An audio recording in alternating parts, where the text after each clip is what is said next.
that time, France is under German control. Do you know what Britain will do? The commander, the general, he will sell this information of the movement of some of his troops to this man to sell to Germany. So that when these people, when they will land, you know that he's sending people, the general is sending people. I want you to understand how sophisticated the war should be. It's not a very palatable decision, but that is how it is. The general can send people, maybe 15, 20 people, highly trained crack team behind the enemy line, and he will still go and reveal it to this man and say, this man, because now they turn the man into double agent and tell the man, give this information to your people, so that they will wait for so time, these people will land. And it's true, they will land. These are British soldiers. When they land, now they will leave them. After they can kill all of them. Germany can kill all of them. That thing now, they are trying to build confidence on this their agent, that he is real. I don't know whether you understand what I'm saying. Sometimes war is sophisticated. That is why our leader wants to tell you, do this, do it. You don't know the reason, but do it. We are in a war. We are in a war. Lives can be sacrificed, but what we want is overall victory. That is it. My life doesn't matter. Individual life doesn't matter. What matters is the overall victory. Do you understand? So when when I was reading this history, studying it, they sacrificed lives of people to build something more huge. Those people they send, after the whole things will be sabotaged, they will kill all of them. No person will know why. But they know, the general knows, because this type of intelligence job is only mostly one or two people. The general will know about it, maybe with the prime minister. Other commanders will be complaining, there is a saboteur in our midst, or this, but they don't know, they didn't know that there is something they want to achieve. A huge success. So now that information this man gave to Nazis, we continue putting trust, making them to have trust on the man. That look, this man told us these people are coming in the next 1 month. And that next 1 month, they will jump out from from flight and parachute themselves now to so place, and they watch them. It's like that. So why can't they believe him? They will kill the soldiers after or capture some, and that is it. Because that is a soldier's life, expendability. But they are building trust on this man, so that the Germans will have big trust. They will be giving him information on what they want to do. And the man is very big resource till the end of the war to the Allies. Do you understand? Now, after everything, the man will be giving, if the man give them 5 misinformation, he will give them 1 good information. Or if the misinformation is given them is about the landing of retaking of France.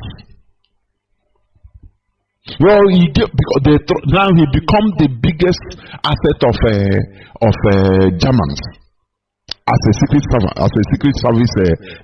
serviceman. The same thing too, he become the biggest asset to the Allies, to Britain. You see, the only man that received double medal from Germany, from Hitler, and from Queen of England. It's not easy, because it's from that invasion, the Normandy invasion of France by the Allies, Germany started crumbling. Now, let me go back to what I was saying about the importance of building coalition or alliance. Let me say it again, this one. During the Operation Desert Storm, and later the invasion of Iraq in 2003, America didn't do it alone. They first of all tried to build alliance, build coalition. And in some ways, they also use fake news and misinformation. And the cohesion, I mean cohesion, not cohesion, cohesion, C-O-E-R-C-I-O-N, cohesion. That is soft, push. They push people. They can use their money to entice countries to vote in the United Nations Assembly. This is intelligent work. Intelligence work, I should say. So, do you think that coalition is not important and these people are building it? It is about the survival of a nation, the survival of a country. That is why we always encourage our Oduduwa brothers and sisters, our Kwararafa Republic, that is Middle Belt, in order to rise up, you remove fear factor, rise up and claim what belongs to you. We are in a coalition, or we should be. The ability to form coalition or alliance is a form of political maturity, civilization, or advancement. You cannot say, let me do it alone. You cannot. Because no man is an island. That is why we always want, like as I said before, when our leader says, stop attacking Yoruba people, many people misunderstood, but there is something very huge there. Man is an island. That is why we always want, like as I said before, when our leader says stop attacking Yoruba people, many people misunderstood, but there is something very huge there.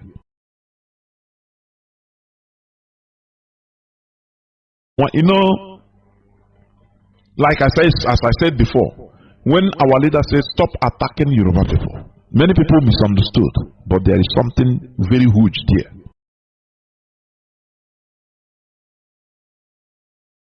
Stop attacking Yoruba people. Many people misunderstood, but there is something very huge there.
People must know the truth and nothing but the truth.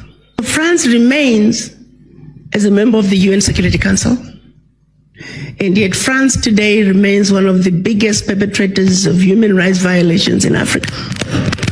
And everybody is giving it, the world is giving it a blind eye. United Nations, it is a body that's supposed to be the watchdog for human rights violations. France remains the biggest risk to peace and security in Africa today, and nobody is talking about it. France did something absolutely deplorable. Yes. Made the former colonies, because they still are colonized, sign a document which they called the Pact for the Continuation of Colonization. Dig this. On one hand, we're giving you your independence, but on the other hand, sign this document that you are agreeing to continue to be colonized. So two countries said, no way, Jose, we aren't doing this, Guinea and Mali. The French could not understand it. How could an African country dare not want to be affiliated with France? So in their anger, history tells us that they went into those two countries, took everything that they thought they had brought, proceeded to pour concrete into the sewage pipes, completely devastating the two economies. This was also done as a way of letting the other countries know that should you refuse to sign this document, this is the fate that awaits you.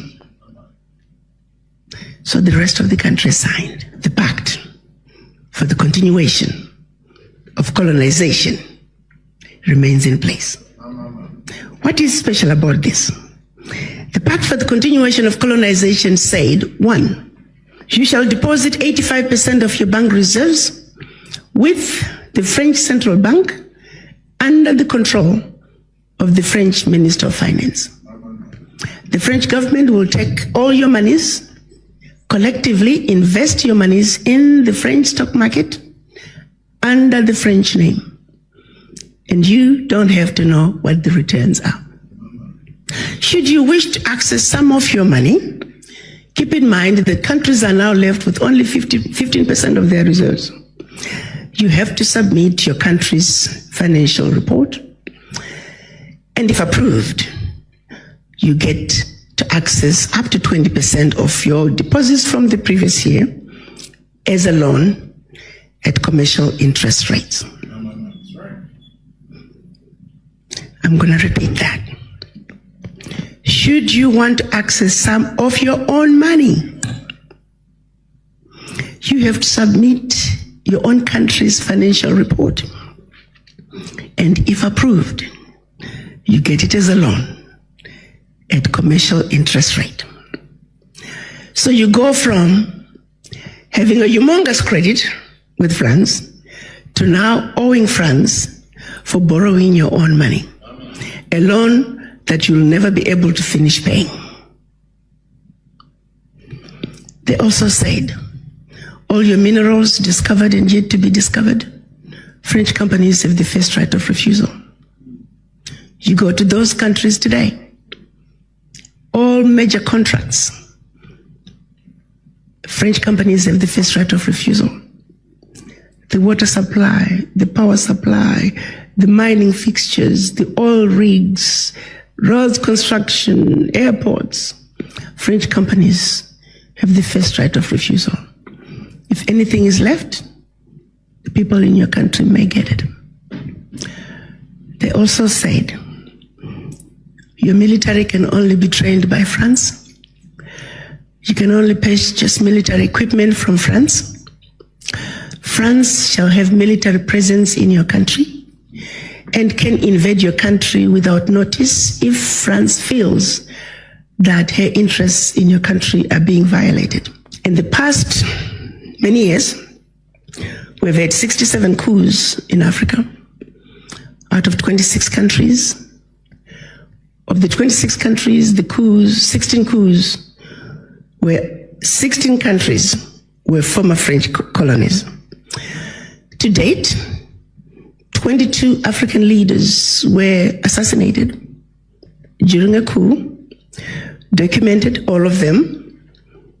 France was behind it, simply because France felt they were quote-unquote threatening French interests. Countries are still depositing their funds to France, do's and don'ts as stipulated by the Pact for the Continuation of Colonization. You have given up your financial resources. You have given up control of your natural resources. You have given up your military. What power do you have? Today, because of the Pact for the Continuation of Colonization, France alone, that little bitty country, is taking out of Africa over $500 billion. Over $500 billion. And by the time they finish investing that money into the French stock market, they are realizing trillions of dollars in any given year. Park that. The watchdogs for corruption are saying out of Africa, 50 billion gets out of the continent from corruption. The question I have is, why has it been so difficult for us as Africans to say enough is enough? How long are we going to keep watching this carnage go on and we say nothing? It goes back to the mind. It goes back to that fear. It goes back to that sense of inferiority. And I go back to the diagnosis I made when I went to Washington. That until we black people understand that we are suffering from the legacy of colonization, that we are suffering from the legacy of slavery, that while we may have lost the shackles of in our legs and our hands, the shackles of the mind continue. Until we realize that we are a wounded people and we need healing, nothing about our circumstances is going to change. We are sick people. But to be sick, first you must realize and accept that you're sick. How do you go to the doctor if you don't think you're sick? We are not only in the doctor's waiting room on an outpatient basis. We are not even in the hospital in a general ward. As black people, we are in the intensive care. And we need to realize that. The baby is now born. And her name is the African Continental Free Trade Area. You see, the children of Africa must realize that now we need diapers, we need formula. There are going to be sleepless nights. This baby is going to cry. This baby is going to throw tantrums. We need to be ready to take care of this baby. Africa is on the move. The question is, are the children of Africa ready to step up and take what is rightfully yours? You got to understand, around the globe, as black people, the reason we are so disrespected is because we're poor.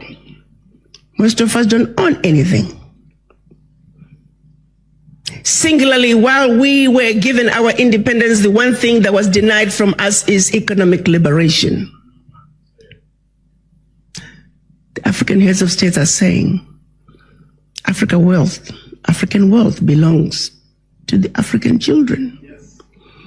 The African Union defines African diaspora as all people of African descent living outside Africa.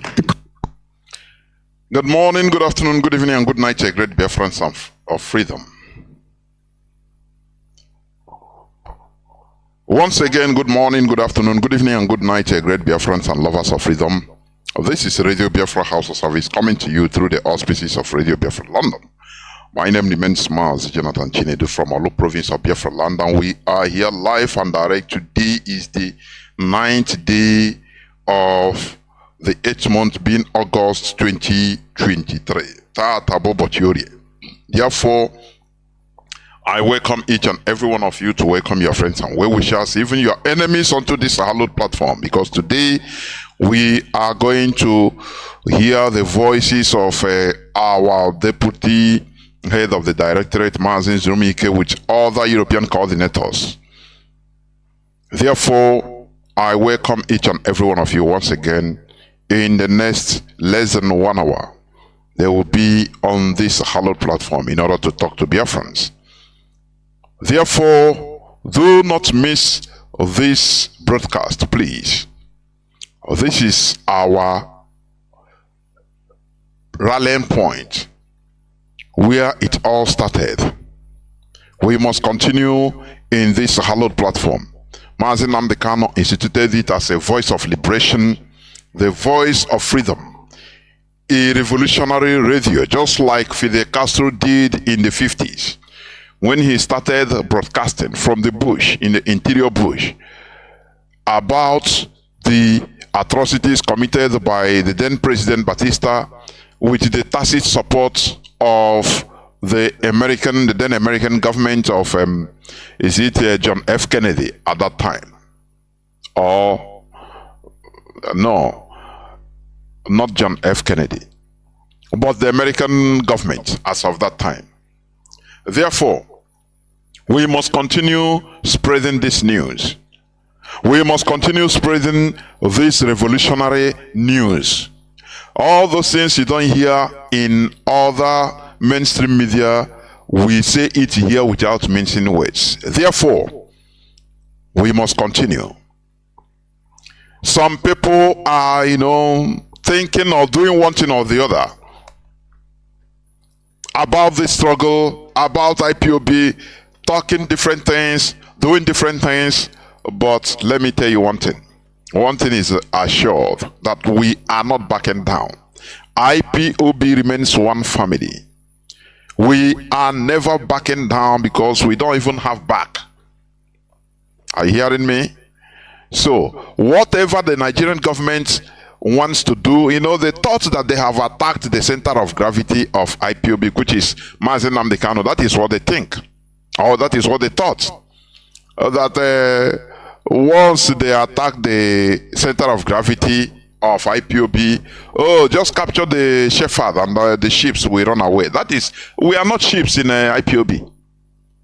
You understand? It is not true in the case of IPOB, because IPOB is highly structured in order to resist any type of attack.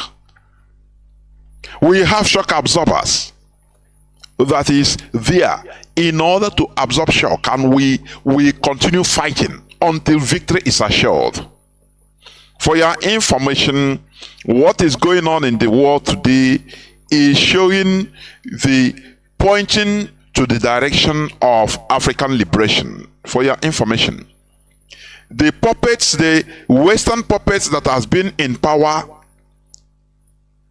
right from the flag independence of African countries are now, people are now rising up to oppose them, because they have been enjoying the Western support for the continuous subjugation of the people of Africa, which is the continuation of colonialism, neo-colonialism. I put a clip where that woman, I think it's a Zimbabwean woman, Arikana Chihombori, she was talking about the new colonialism, how Africa should rise up, the role of France and West in making sure that Africa remains poor. And that is truth. Look at, watch CNN, BBC, watch all of them, all these Western mainstream media. Their propaganda machine. They find it's amusing to them, very easy. Whenever they call African countries, they make sure that they put impoverished African countries, poor African countries, the poorest countries, the poorest country in the world, Niger Republic. Oh, Haiti they are now ruled by gangsters. It's amusing to them. For them, we're supposed to remain like that. That stigma, in order to describe black people, black countries. That is, though we are so-called democracy, Western imposed democracy, we are practicing democracy, but poverty remains ours. That is what they mean. How long should we continue in this nonsense? Some people are saying that, look, we have to face Biafra restoration and leave anything about the other places in Nigeria. I tell you, say no, you are mistaken. For your information, anywhere we see people fighting for freedom, we support them. Because whatever concerns one concerns all. For your information, we have never seen a time when where African countries rise up or rose up boldly against their colonizers, direct colonizers, except now. Thomas Sankara came on his own that time in the 1980s, and all of them, because in Africa, there are willing tools all the time, already waiting, just waiting, willing tools. They use a Blaise Compaoré to bring him down, to kill him, and that one gone. Somebody that in 4 years' time, Thomas Sankara, in 4 years' time, he performed the miracle. What you cannot get through your prayer and fasting for 1 million years. A young African officer, a patriot, one who loves his country, he came and performed it under 4 years, from 1983 to 1987. And they killed him in the form of that they are protecting democracy. For your information, as somebody said, and rightly so, a country, for your information, a country is not powerful. Just hold on 1 second.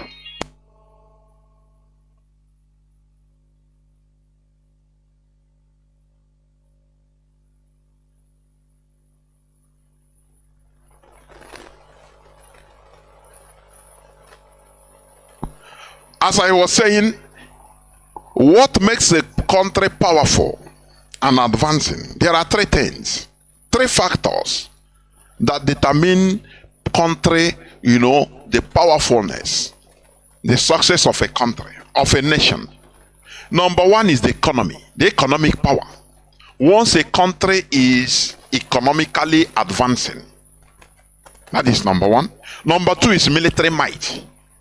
Once a country has a very, superior military might, superior military power, is advancing. And number three is unity.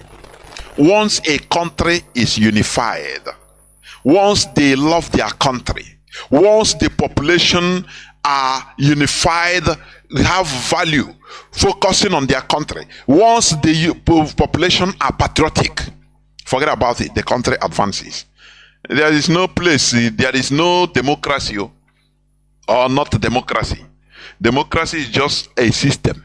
You understand? It doesn't make a country to advance. That is it. Just check around. China, in the definition of democracy by the West, China is not democratic, but is it advancing? The answer is yes. Iran is not a democracy. I think it's a theocracy.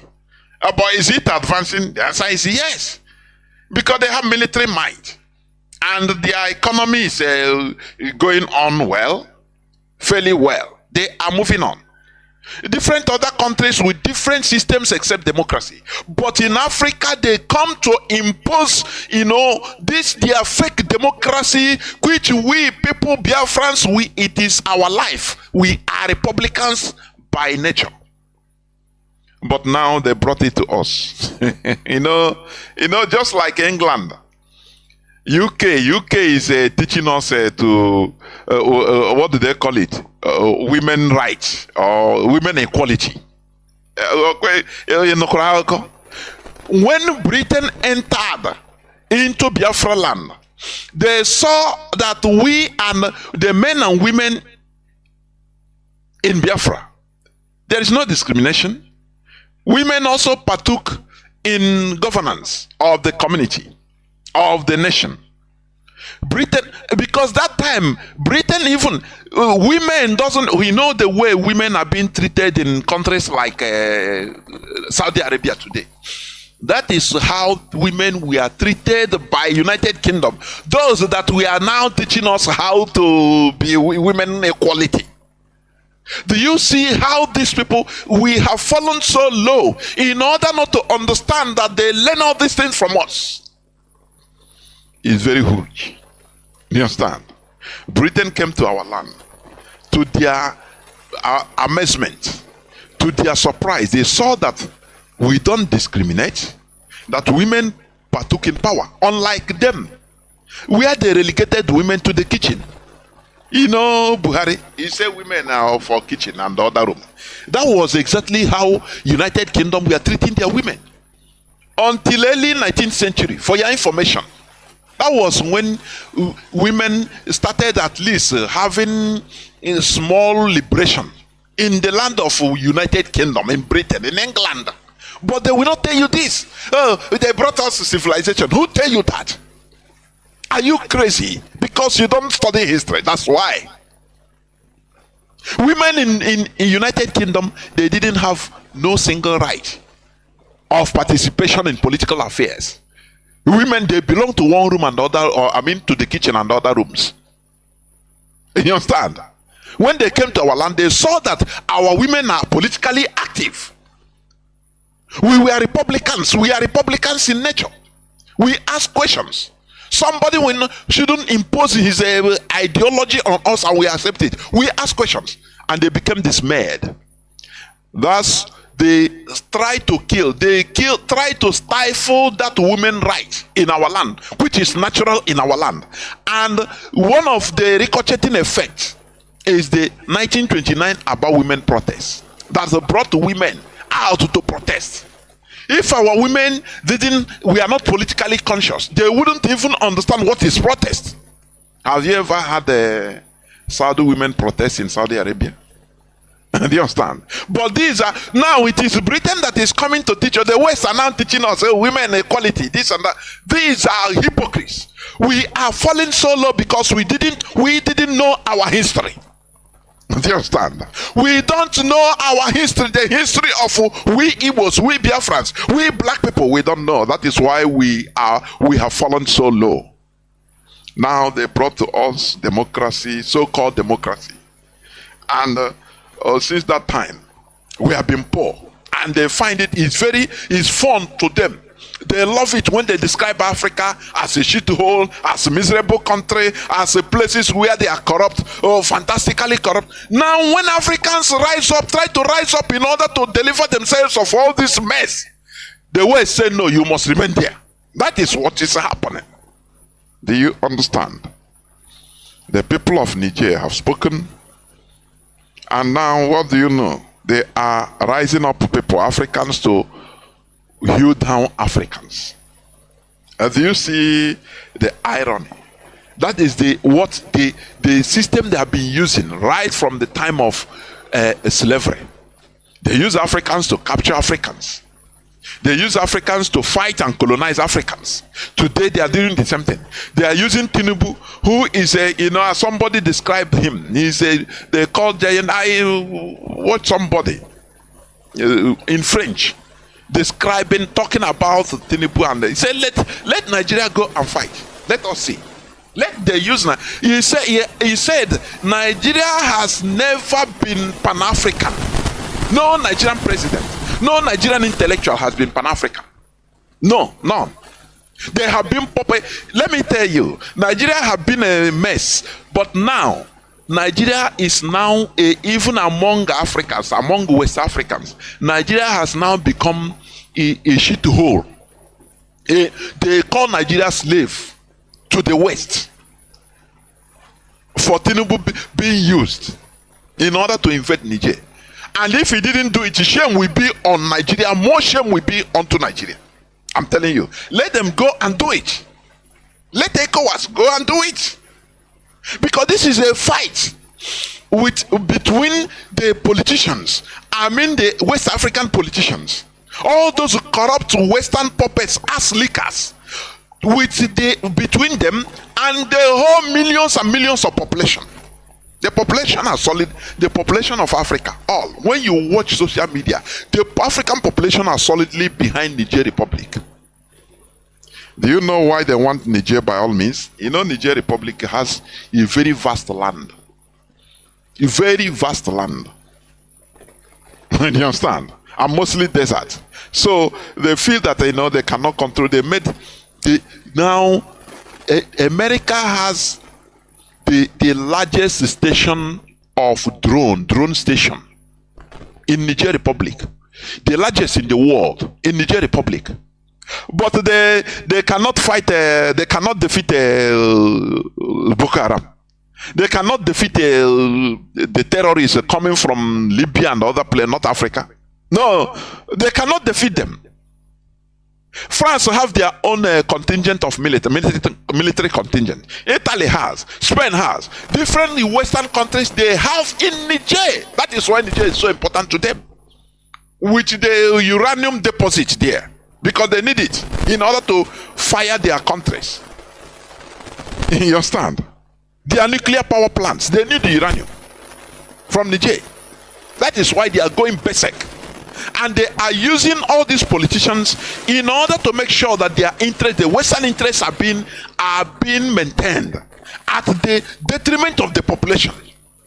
So it doesn't matter that they are, as long as all these Western puppets we call politicians, as long as they are allowed, they live large, they will steal money and bank it in the Western world.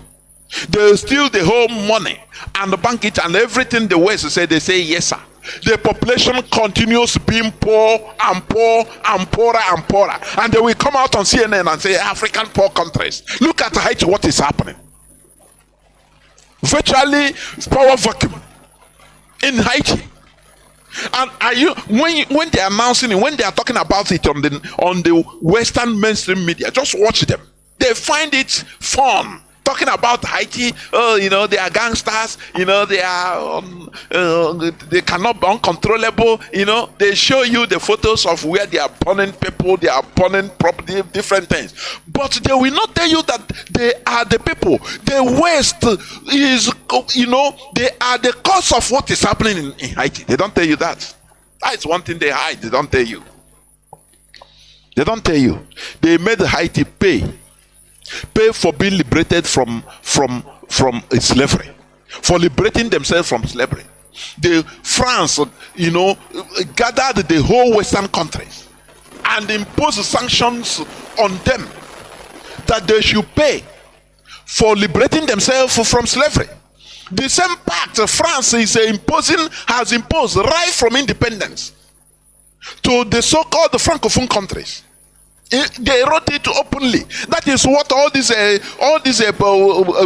presidents, so-called democratically elected presidents in Africa, mostly Francophone Africa, that is what they sign it. 11-point facts. Pact for continuation of colonization. They sign it, but they don't tell you this. They don't tell you that their national reserve will be set. They don't need to have a reserve in their countries. That it will be on the French reserve, France reserve, on the France central bank. Anytime any country, any Francophone country needs money to do one project or the other, they have to beg France for their own money, for their own fund, their own money. And now France requires them to supply them the financial report of the country. And when they give it to them, now they will approve. Okay, we are not going to give you $2 billion. We are going to provide you with $200 million, and they will, these people will take it as loan. Oh, Chineke. They will take it as loan, their own money. They lend them their own money at a commercial interest. Have you seen this crime against humanity that the West is committing against Africa? Do you know why we are talking using Niger and Mali as a point? Anywhere Biafrans, it doesn't matter. Yes, Niger was deceived to support Nigeria during Biafra war. They brought soldiers, yes. But any people that we see that are fighting for freedom, we encourage them. Because we Biafrans, we are attracted to freedom. We are freedom ourselves. We are Republicans. In our families, you want to build a house when you grow up, you have to move away from your father's house in order to build. As the second son, third son, from the second son. You understand? It is not that you are moving away from your family, but that spirit of freedom. That is who we are. We have the only people that have autonomous communities. But they will not tell you this. So we Biafrans are freedom. We are freedom ourselves. Only that we entered one chance, Nigeria. And Nigeria to try scatter, to throw our nice system of natural, local, traditional governance and scattered it. Do you see where our problem started? So, wherever we see, we have been encouraging even Hausa to rise up, to be free. Mazi Nnamdi Kanu said, even ordinary Almajiri, ordinary Fulani, he wants the Fulani to be free from their feudal masters. They are Torobe Fulani people, Fulani lords that are lording it over the ordinary peasant Fulani. Even if Fulani want to be free today, we support them. That is who Biafra is. Do you understand? That is it. So, we must continue in what we are doing. We must continue. Now, there is one news, because they always have a willing tools, as I said before, in Africa. They too much. They are waiting. Guns for hire against their own people. There is one, he said, Niger coup, former rebel leader moves against coup plotters, aims to reinstate our state president. Do you see that? All is in making money and being powerful, loading it up. Now, he said a former rebel leader and politician in Niger, Reza Agbola, has launched a movement opposing the military government that took power in a July 26th coup. Do you see that? Do you see what the West are doing? Do you see? They have the money. They splash the money which they stole from our countries. Now they look for willing tools that can do the job. Instead of America coming direct to attack Niger, instead of France coming, because they know that if they bring out any military from any white military from America, from any Western country, it will even galvanize African population more in order to rally around the Niger. You understand?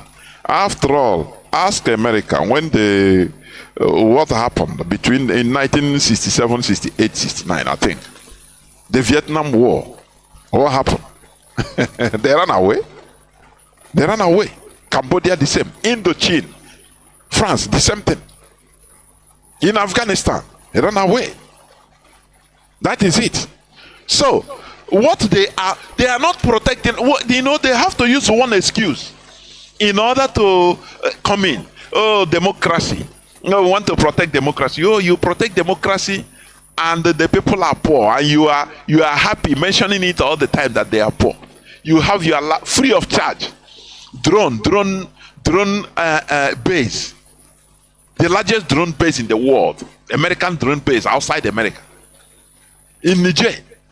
They are having fielded, no control, no payment, everything is free of charge. And they are mining their uranium, giving them 5%, giving the government 5%, and having a heyday. And no, you have to stay in democracy. Who democracy have saved? Which country? Which country? Without the European violent revolution, there wouldn't have been advancement in Europe. Do you understand? Without George Washington using violence in order to liberate themselves from the grips of British colonialism, oh, you wouldn't have had America today. Do you hear? So let them spare us this rubbish they call democracy, with which a cycle upon cycle of deception, putting their puppets in power all the time.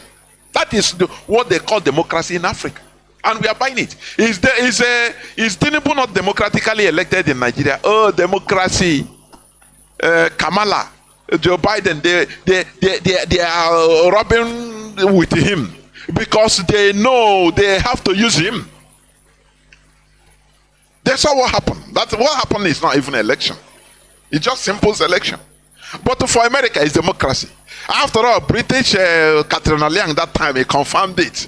The small things happen, but it's democracy. It's democracy. They praise you, and we continue suffering. It is now or never for Africans to rise up. Rise up, about colonialism in Africa. About colonialism. That is down with colonialism in Africa. We shouldn't continue, this crawling kneeling down all the time, dying in desert in order to go and they go to Europe. They will be acting like our saviors. Oh, we save the children. We save 1,500 immigrants that are dying in desert, drowning. Oh, you see them. Camera will always focus. Oh, they are saving us. Always they are saving us. Why not we ourselves save ourselves and stand firm instead of this shenanigan? I'm telling you, the West, what they are doing. That is why we need to get help from anywhere we can. After all, during the American fight for their own liberation, let me tell you, if not for France, America couldn't have been liberated. UK would have caged them till today, let me tell you. So, there must be a powerful country that will be backing you. That is it. That is why Africans now, they are now facing East, facing Russia. Because we have been westernized for how many years? All we get is laughing at us as a poor country. We don't have this. Whereas these are the people that are causing our misfortune. Oh, they want to see us all the time, landing in their borders, in their seaport, in their airport. As some Nigerians who are whether 4 of them, or how many of them, went to Brazil, stowed away to Brazil. They took risk, I think, for 13 days. And they showed the whole thing went viral in the whole world. Oh, that is the story they want to be saying, telling about us, or running away from misery in Africa. But we are democratic, aren't we? They impose democracy. What help is democracy? This useless democracy they put in cycle upon cycle of selecting puppets, Western puppets. Remember the revelation of the high-ranking military intelligence officer, along with me, if I'm not mistaken, that said they have to convince the American CIA for Buhari to be the president of Nigeria. I will never forget it. But you were flexing your PVC. Oh, we are the people who voting for. We voted. We are voting our PVC card. That is That is the democracy they want in our land. So that we continue that they continue bringing aid. If they have goods in Italy that's maybe medicine that remain maybe 1 week to expire, they ship it to Africa. So animals, ship it to them. They will announce it in CNN everywhere. Oh, Italy have brought aid, different aids worth $50 million. You don't know that these are expired materials that will cause more harm. Do you understand me? That is what they want. The story of Africa they want always. Africa that needs help. Africa that is miserable. The poorest countries of the world. That is the story. But America, they are there in Niger. With their high technology drones and war materials, why not establish a factory there? What of France that is mining uranium, using it to power their nuclear plants, having 24/7 electricity? Why not at least build a nuclear plant for electricity for Niger Republic, so that at least they give back at least 0.5% of what they are taking? But these people are heartless. Africa, no going back. Oh, you see this Biafra restoration, no going back, and African liberation, no going back. We must kick out all these people we call politicians in African soil that are serving the West. And let me tell you, military coups that are supposed to be going on in Africa, it's not all these old generals, because they are the same thing with the politicians. Not all these old major general, brigadier generals. No. Little boys like captains and all the rest, like the Burkina president, the youngest head of state in the world, whether 32 years, born 1988. 1988 or 37 years, if I'm not mistaken. Do you understand? These are the people that don't care about death. Thomas Sankara was 30-something years when he took power. Because all these old generals, they took power is the same thing. They are with them and politicians are the same thing. All the generals, they are the same thing. Here you are gone.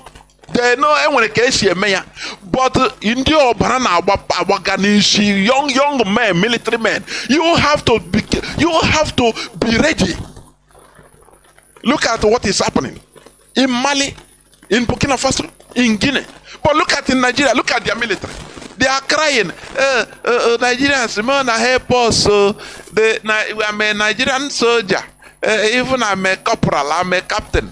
They are not giving us equipment to look at all these politicians. The equipment of Boko Haram is more than us, our own, more powerful than our own. No? And tomorrow they will go and arrest that person and slaughter him. Instead of military boys, I'm not talking about all these old general. Nigerian military boys, where are you people? Why can't you do like others? After all, once you sign up to be a military, you sign a debt. You can die at any time. So why not die as a hero? If you will die, why not go and plan? 10 of you can do something, take over power, even in that zoo called Nigeria. I mean, military boys, people, 30-something year old boys. Not all these general. What we see all these people? Eh? Oh, you is complaining. If you complain, they come and kill you. Killing not kill. You die.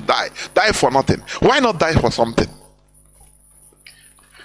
The Western time in Africa is overdue. It's long overdue to be done, to be gone. They should go. I know it is not going to be easy. It's not going to be easy for Africa. It's not going to be easy. It's just like this Biafra struggle. Do you see what they are doing? What Britain is doing through the caliphate? They will bring this Msobu. This one will come. This one will come. That is how it is. But at that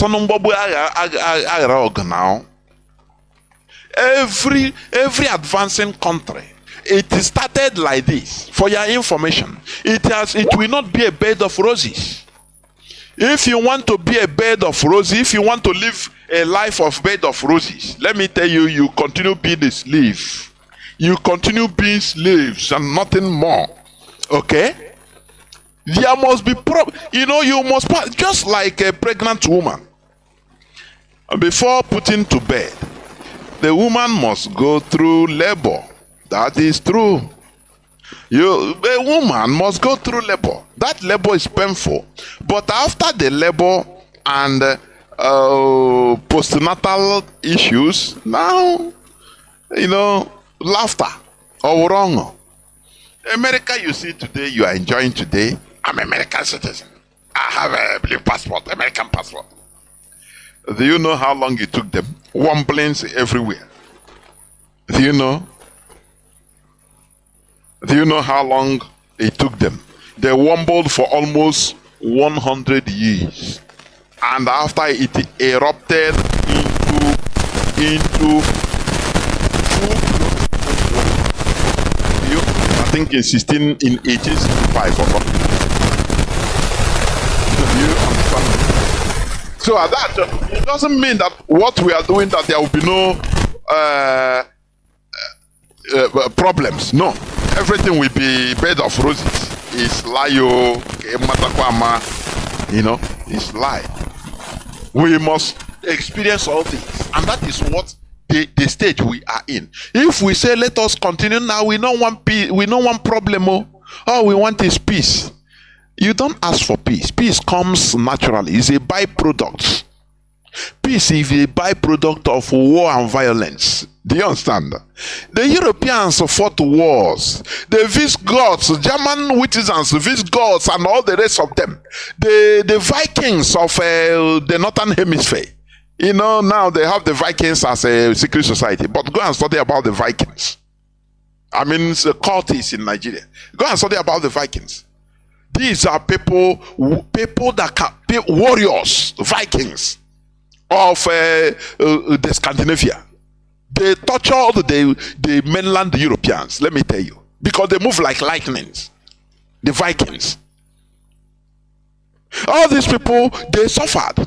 They fought wars among themselves until the war bellyful them.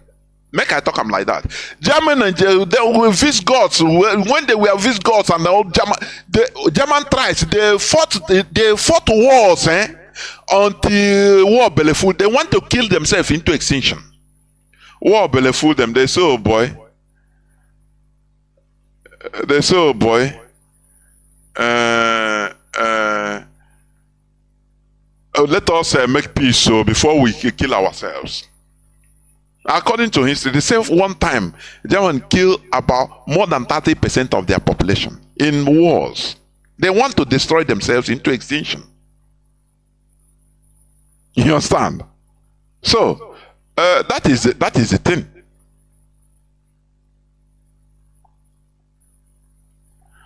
I am hearing they say, I'm having a report that noise is coming out. Let me see. Let me check. That noise, there is static noise. Maybe, let me see, please, before I continue. Before I continue, let me check. Before my guests today come, let me see. No, but there is no more noise, please. No, I'm listening through our app. There is no noise. I think it's gone then. There is no noise. No static noise. So we must continue. So as I was saying, okay. So as I was saying, we must emancipate ourselves, not this flag independence. The misery, the miserability of Africans is to the advantage, is the reason why Europe is living good life. The misery of Africa is the reason. Look at Niger, where they have about whether, if I'm not mistaken, more than 30% of world uranium comes from Niger. And what is uranium for? To power electricity. Making weapons and mostly to power electricity. Nuclear plants, which if you have, you maintain it, you have 24/7 electricity. Do you understand? But they don't have. They say, according to reports, 70% or more than of Nigerian, they don't have electricity. But they have something that will power electricity, being siphoned by France.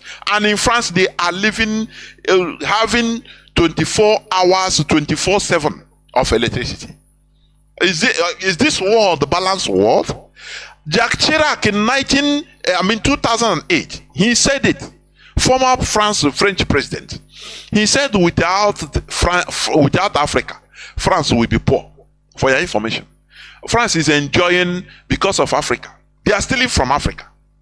A country that is making $500 billion every year from African countries as a Jara. Do you know what is $500 billion? Do you know what it is? Being pumped in a society, in an economy. Do you know what it means? But the people that are giving them all this money, they are languishing in poverty. And the Europeans, they are, where they clap for democracy or election, go and elect. But when the people rise up and say, no, let us change our life, the same Europeans, the same West will come and say, no, remain where you are. You are not going to do it. And for your information, they pass through this. America passed through this violence. How many American presidents were assassinated? I think Abraham Lincoln was assassinated, if I'm not wrong. John F. Kennedy. Political turmoil. America fought a civil war after independence, about almost 100 years after independence. Wombling. But they got it right because they were charting their own path. But they don't want us to do our own. That is where these people are wicked and horrible. They don't want us to chart our own path. They want to keep us where they want us to be, so that we become source of raw materials. If they give you have to go and pray and fast for 100 days to get the American visa, so that you go and give testimony that God have answered your prayer for you to get the American visa. Don't you think all these testimonies? Oh, I have American visa. You are hearing it online on the internet. Don't you know that they are watching it? It makes them larger than life. They want you to continue being like that. How many Americans give testimony if they have a Nigerian visa? They will be in their house, and even if they need visa, they will call. They will be begging them to come and take. Just pay your money, come and take, please. It will be saying if in short, I'm no more going on. They say, sir, please go now. Go to Nigeria now. Go, please. They will be begging you to go. If it is you, how will you feel? You will feel that you are God to those people. That is how the Western countries, they feel that they are God to Africans. But we should change this mentality, and that is what is being changed from. That is what we are trying to do. Umale started it. They change direction. You understand? Some people might be saying, and Mali did it, and where are they today? Rome is not built in a day. Do you think that America became a powerful country in one day? I say after the American Revolution in 18th century, nothing works. Problem upon problem, political turmoil, violence, problem for almost 100 years. It accumulated into a full-blown civil war, for your information. So it is not it's a process. It's a process. You have to organize the people, and because a country, a nation is a people. The human beings, they are the nation. To organize a human being is not easy. To channel people towards one generation is the hardest thing on earth. Do you understand? That is why whenever we talk about our problems in Biafra land, we talk about religion, because religion is a means of organization. I don't know, people don't understand this. There is something there, but some people, out of sentiment, they don't understand it. They don't want to understand this.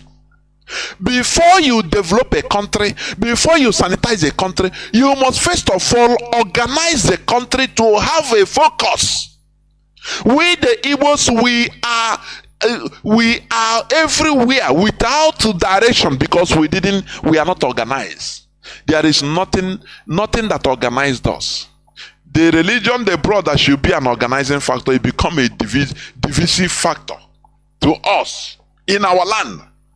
This one say, I'm Jehovah's Witness. This one is a Catholic. This one will not agree. This one, after all, Jesus say he come to bring a problem in the world, in families, and they started with in Igbo land. It brought of problems. So what am I trying to say? Whenever we are talking about building a nation, that the main problem we are having is religion. People don't want to understand, because before you look at, let me give you an example. Mazi Nnamdi Kanu, when he was on from the early time, people were listening, aren't we? People were listening right from onset. But Mazi Nnamdi Kanu didn't stop there. He started first of all by organization. When he will open line, and when you call, where are you calling from? Oh, I'm calling from Cyprus. Do you have a family there? IPOB family? No. That is why I call you. There is no family here. He says start one. That is organization. We focusing on Biafra restoration. That is the focus. Focus. Do you see where religion comes in to play a devastating role in our land? That is why we always point there. Because the way we are structured in religion, we become inorganizable. we become inorganizable. Choosing, we say, Bible say don't have communion with the unbelievers, Gentiles. Who is he calling Gentiles? His mother or his father that is not going the same church with. Do you see that? Me to know more. This one we say no. I'm Jehovah's Witness. Don't believe. I don't. You're in the Pharisee. On the Pharisee. I don't want to come to your midst. This one, disorganization. So how can we agree? Two can never work together unless they agree. That is why we always talk about religion as a divisive factor that is inhibiting our progress as a people, because it brought division. Are you now understanding it? Without organization, we go nowhere. Mazi Nnamdi Kanu started by painfully organizing families everywhere. Oh yeah, organized family everywhere around the world. If you call, where are you calling from? From Benin Republic. Organize a family there. That is organization. Now, all these whole IPOB families all over the world, we have a common focus. The focus is what? Biafra restoration through the structure of IPOB. Do you see that? With Mazi Nnamdi Kanu just talking on radio, no family formation, nothing, no structure. It will be just like a comedian, entertaining people. Because everybody will listen. You will listen and call and laugh and say, nah, write down, man. As some people might say, nah, write down, man. I'm enjoying your speech. If you listen, finish, you go and go your work. No organization, no family, nothing. Now, how do you think we would have achieved what we are looking for without organization? Do you see why we are always calling on religion? Are you on now? Because religion be into pieces. Religion that's supposed to be a uniting factor in Agota is supposed to be a uniting factor where somebody say A, everybody say A. But in our land, it's not like that. Children have their own. Catholic have their own. Anglican they receive different orders from different people, and they divided us into pieces. They made us unorganizable or inorganizable. That is why we make this Biafra restoration as our religion, so that it will be it is our uniting factor, our focus, so that whatever may happen, we have a structure. We say, IPOB, one family. Do you see that? It doesn't matter whether you are choosing, whether you are Ogomo, whether you are Ogomad, whether you are iron worshipper, you are heaven worshipper. You leave it aside and say IPOB is a one family. That is where we are heading, our focus. Do you see that? Now, a rebel leader, a politician, he have agreed to be used by America. Do you understand? Because America, the West, they are now seeing how Africans are firing Tinubu. How Africans are firing Tinubu. Real fire. And the West and in ECOWAS, every country is firing their president in West Africa, in order to make sure that look, if on go Niger, there will be problem here. So America now, the West, they are very smart.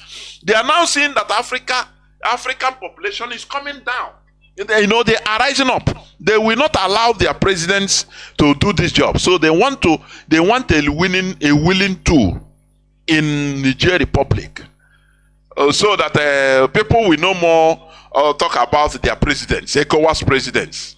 Because any country that go to war with Niger is in Nigeria, there will be problems everywhere in Nigeria. The Hausas, the Nigerian Hausas will not allow Tinubu to go to Niger and be slaughtering their brothers and sisters. No? Do you understand? If Ghana go to war, send their military, the Ghana population are against them. You see it. But that is why now America, they are trying to raise somebody, scavenging for somebody, a willing tool in Niger. in order to do their bidding. They will sponsor the same way they did in Ukraine.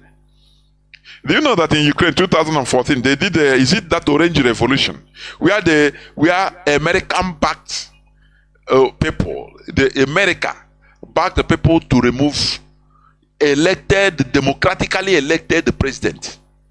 Is it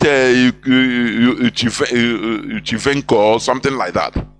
But no, they didn't talk about they didn't remove democracy. They say it's the will of the people. But in Niger now, no, it's the military junta. No, they will bring democracy. Do you see how the world is?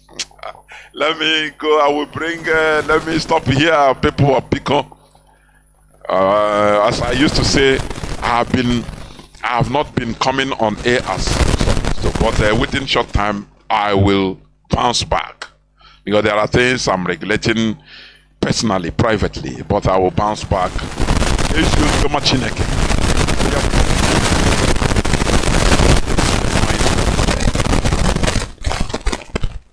I don't know. Yeah, it's off. Yeah, I think I've detected where. So, but we must continue. I will go into a few minutes break so that I will bring in the European representative Mazi and go to address Biafra today. Please do not go away. I will be right back. Corruption are saying out of Africa, 50 billion gets out of the continent from corruption. The question I have is, why has it been so difficult for us as Africans to say enough is enough? How long are we going to keep watching this carnage go on and we say nothing? It goes back to the mind. It goes back to that fear. It goes back to that sense of inferiority. And I go back to the diagnosis I made when I went to Washington. That until we black people understand that we are suffering from the legacy of colonization, that we are suffering from the legacy of slavery, that while we may have lost the shackles of in our legs and our hands, the shackles of the mind continue. Until we realize that we are a wounded people and we need healing, nothing about our circumstances is going to change. We are sick people. But to be sick, first you must realize and accept that you're sick. How do you go to the doctor if you don't think you're sick? We are not only in the doctor's waiting room on an outpatient basis. We are not even in the hospital in a general ward. As black people, we are in the intensive care. And we need to realize that. The baby is now born. And her name is the African Continental Free Trade Area. You see, the children of Africa must realize that now we need diapers, we need formula. Welcome back. As I said, I'm still waiting. They will be joining me in the shortest period of time. But we must continue preaching this gospel because, as I was saying, in this war of exploitation, our detractors, our colonialists. I say I'll put this. I've prepared this topic: colonialism and neo-colonialism. I want to talk, deeply a bit about this topic, but it will be one of these days, and it will not be once. It will continue, so that we understand when we talk about colonization, so that we understand what is colonization. English word make things no. English words foreign because it's foreign. So we speak things that if we talk it in our language, if we understand the real meaning, the deep meaning, we shouldn't even be speaking it. But we say it easily. Oh, we are colonized. We are neo-colonialism. Do you know what it means for our lives to be controlled by others? You know what it is? People that came here. and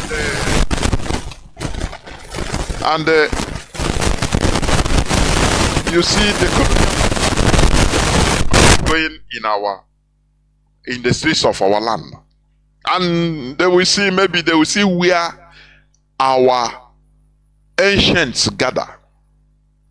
Now go for ordinary. Now this colonial masters, we call them colonial masters then. They will just come and scatter everything just for fun. They don't need. They say, "What are these people doing? Hey, come on, everybody, get out!" Before you know, they may carry our ikenga, everything, bukoroya, one day walk just for fun, because they don't understand our spirituality. They don't understand it, so they see it as absurd. That is, our lives are being run by them, and it is continuing till today. It continues till today.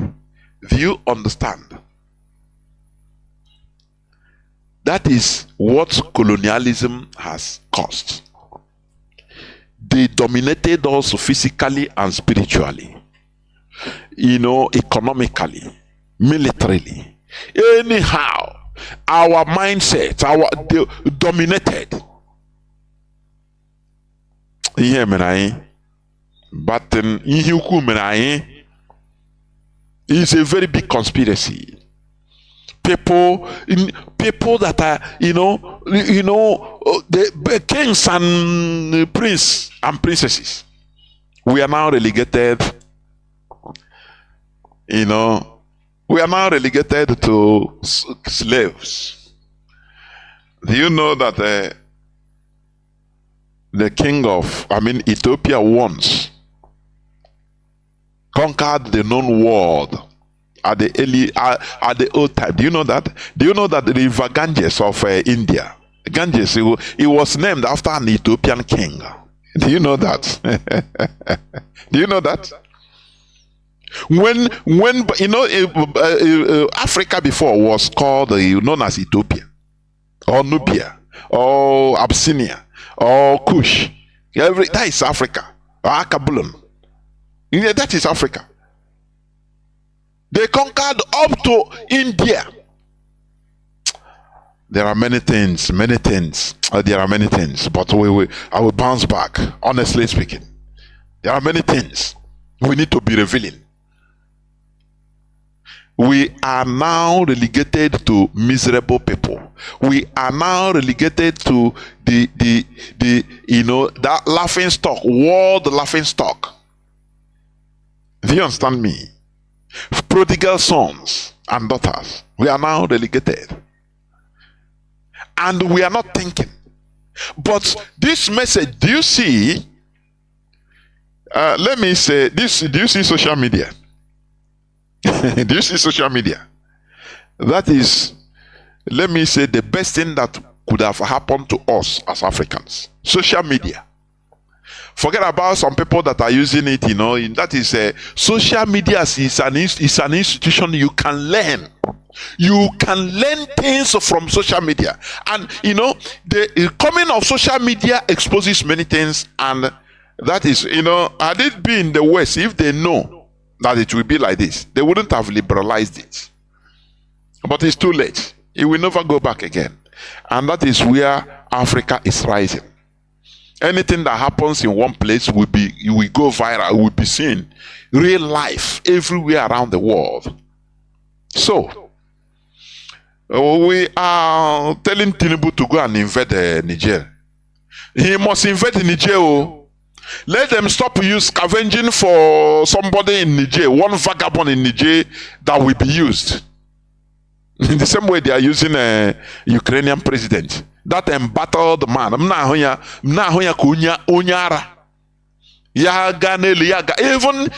the Europeans, the West, they are laughing at him from behind.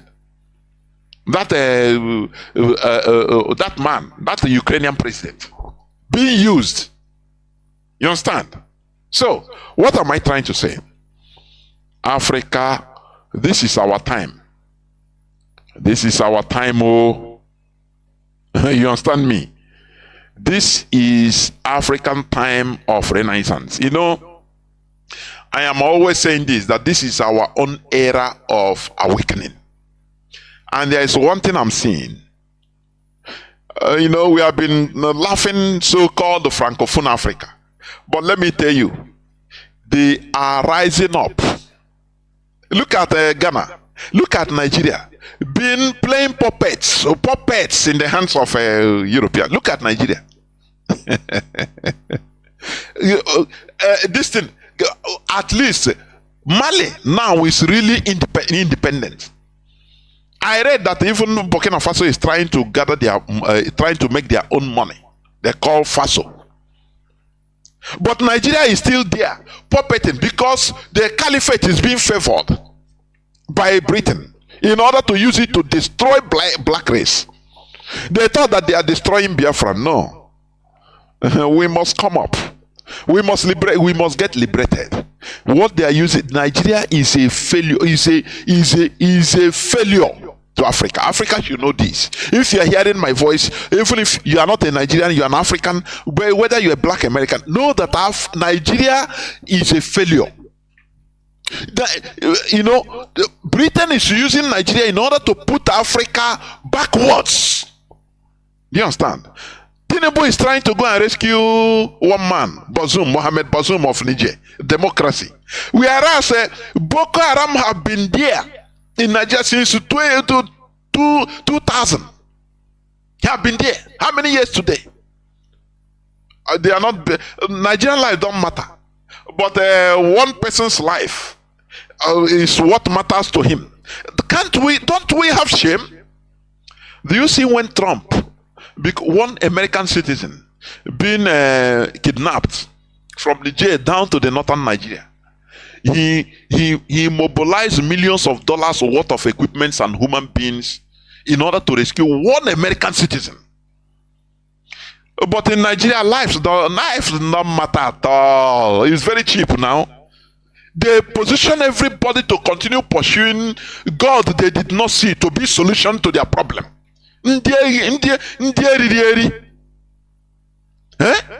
Whereas we have military officials that are supposed to, rise up, military boys that are supposed to organize themselves and rise up and go and do something, whether, Kawas are everywhere, so that to remove all these European puppets. This is one thing Gideon Oka wanted to do. Gideon Oka wanted to do this. When he tried to take over power from Babangida, Gideon Oka tried to do, he tried to organize a coup, military takeover, to liberate everybody.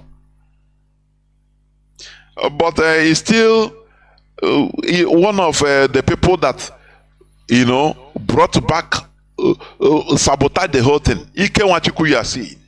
Ike Wachuku. That time, I think Babangida ran into his destiny and locked door. So they surrounded him virtually. Is Ike Wachuku still a half Igbo man? Omar Sanda. Here, honestly speaking, it is Africa, it is now or never. I say it is now or never. We should at least be ashamed of this stigma of poverty. Of when you see, imagine you watching, you and your foreign, wherever you are, in Italy, in America, in Australia, in Canada, you are watching television, news, and they are showing black people that are dying in deserts to go to Europe, that are dying in Mediterranean Sea, corpses of blacks, and you are with your white friends watching. How do you feel? Don't you feel ashamed? We want that shame to transform into holy anger, so that to do something, for you to start doing something. You understand me? That is what we are trying to provoke here on Radio Biafra. Not only that shame that you encounter while watching with your white friends or white family, And you are seeing corpses of black people being removed. I mean, from a Mediterranean Sea. Why they are going? They say, these are poor Africans. Now, as you that marry, as your wife, a white person, you will be looking at you that count yourself lucky. Look at your brothers. It doesn't matter which country they come from. So that shame is what we want to be transformed into righteous indignation. So that you start doing something to liberate ourselves. Therefore, without taking any much time, again, I'm going to hand over the platform to Mazi Abanyim, the European representative. Mazi, please welcome to the program with your group. Over to you, please. Go on. Thank you, Mazi Jonathan. Thank you so much. Good evening, Biafrans all over the world. Good evening, good afternoon, and good night to some of you, depending on your time zone, your location. Good evening, Biafrans in Europe. My name is Mazi Abanyim. I am the European representative of indigenous people of Biafra. I come from Ami Ikechukwu. Ami Ikechukwu is in Biafra, in all the province of Biafra land. So it is always a great pleasure to come to Radio Biafra once in a while to enlighten our people, to inform them, and to keep them abreast of what is going on in our struggle. Because information, they say, is power. And from that information, you gain knowledge. And knowledge gives you understanding. We found it very, very absolutely necessary. It has become imperative that we come on Radio Biafra to inform our people as to where we stand in our struggle for freedom. But before I go ahead, I would like to say one or two prayers to our people in Biafra land, especially the ESN and Mazi Nnamdi Kanu, who is our supreme leader. I want to pray that Chukwu Okabiyama will continue to sustain him wherever he is. He has committed no crime known to law. That is obvious before the court and before every person in that contraption called Nigeria. Mazi Nnamdi Kanu is an innocent man, a prisoner of conscience. And because Chukwu Okabiyama is with him, those who are holding him have brought calamity upon themselves. Look at what is going on in the zoo since our leader was illegally abducted from Kenya, extraordinary rendition to Nigeria, and locked up in a solitary confinement at the DSS dungeon in Abuja. Nigeria will continue to see calamity. They will never know peace until the innocent Mazi Nnamdi Kanu is released unconditionally and very soon. And those who have a hand in what happened to him, none of them shall live to see Biafra restored. That is what we stand for. Because Biafra is a spirit, you better go and ask those who have tried all their best, all their possible best to see if they can manage to collapse this struggle. But to their nightmare, it has become an impossible task. We have come to Radio Biafra to pray for ESN as well. ESN is our last line of defense. Our leader called them the finest of the finest army we have in this world, because they are fighting for ideology and not for money. Therefore, Chukwu Okabiyama will continue to sustain them, give them victory in every action they take to protect our land and people. Chukwu Okabiyama will also continue to protect the leadership that he put in place. It is obvious that he has transferred that anointing that he gave to Mazi Nnamdi Kanu to the present leadership. And that's why whatever we do prospers. That's why we have been indomitable. That's why we have been consistent and unperturbed in the pursuit for our freedom. We pray for Mazi Chinedu, who is the head of directorate, and those who are working closely to him, that Chukwu Abiyama will continue to shower them with more wisdom, knowledge, and understanding, but most important, to be their shield and fortress. In the name of Chukwu Abiyama, I prayed. Say, I want to also go ahead to inform our people, or to remind our people, that Nnamdi Kanu, from the onset, from the inception of this struggle, has made it clear that Radio Biafra is our only source of undiluted information. It's a place where we worship. But in recent days, since Nnamdi Kanu was abducted, many have abandoned this platform. And that is why some of them have fallen into the hands of the enemy, because Radio Biafra is a hallowed platform. It is where you get knowledge, it is where you get understanding, and where you see the light. Because what you see everywhere now is darkness in that geological republic, because the absence of light is where you see darkness. So those who have abandoned Radio Biafra are wallowing in ignorance, in darkness, and that is why some of them will tell you that they are confused. And that's why some of them will go out of their way to follow somebody who has never been a member of IPOB and who will never be a member of IPOB, and will suffer a hired agent from the zoo called Nigeria to come and disrupt what we are doing, a hired agent who came from the back door to see if he can gain access to the leadership of this struggle, that they may hijack it. But as God may have it, they have failed woefully, and they will continue to fail. We have come to tell Biafrans that Radio Biafra is the light.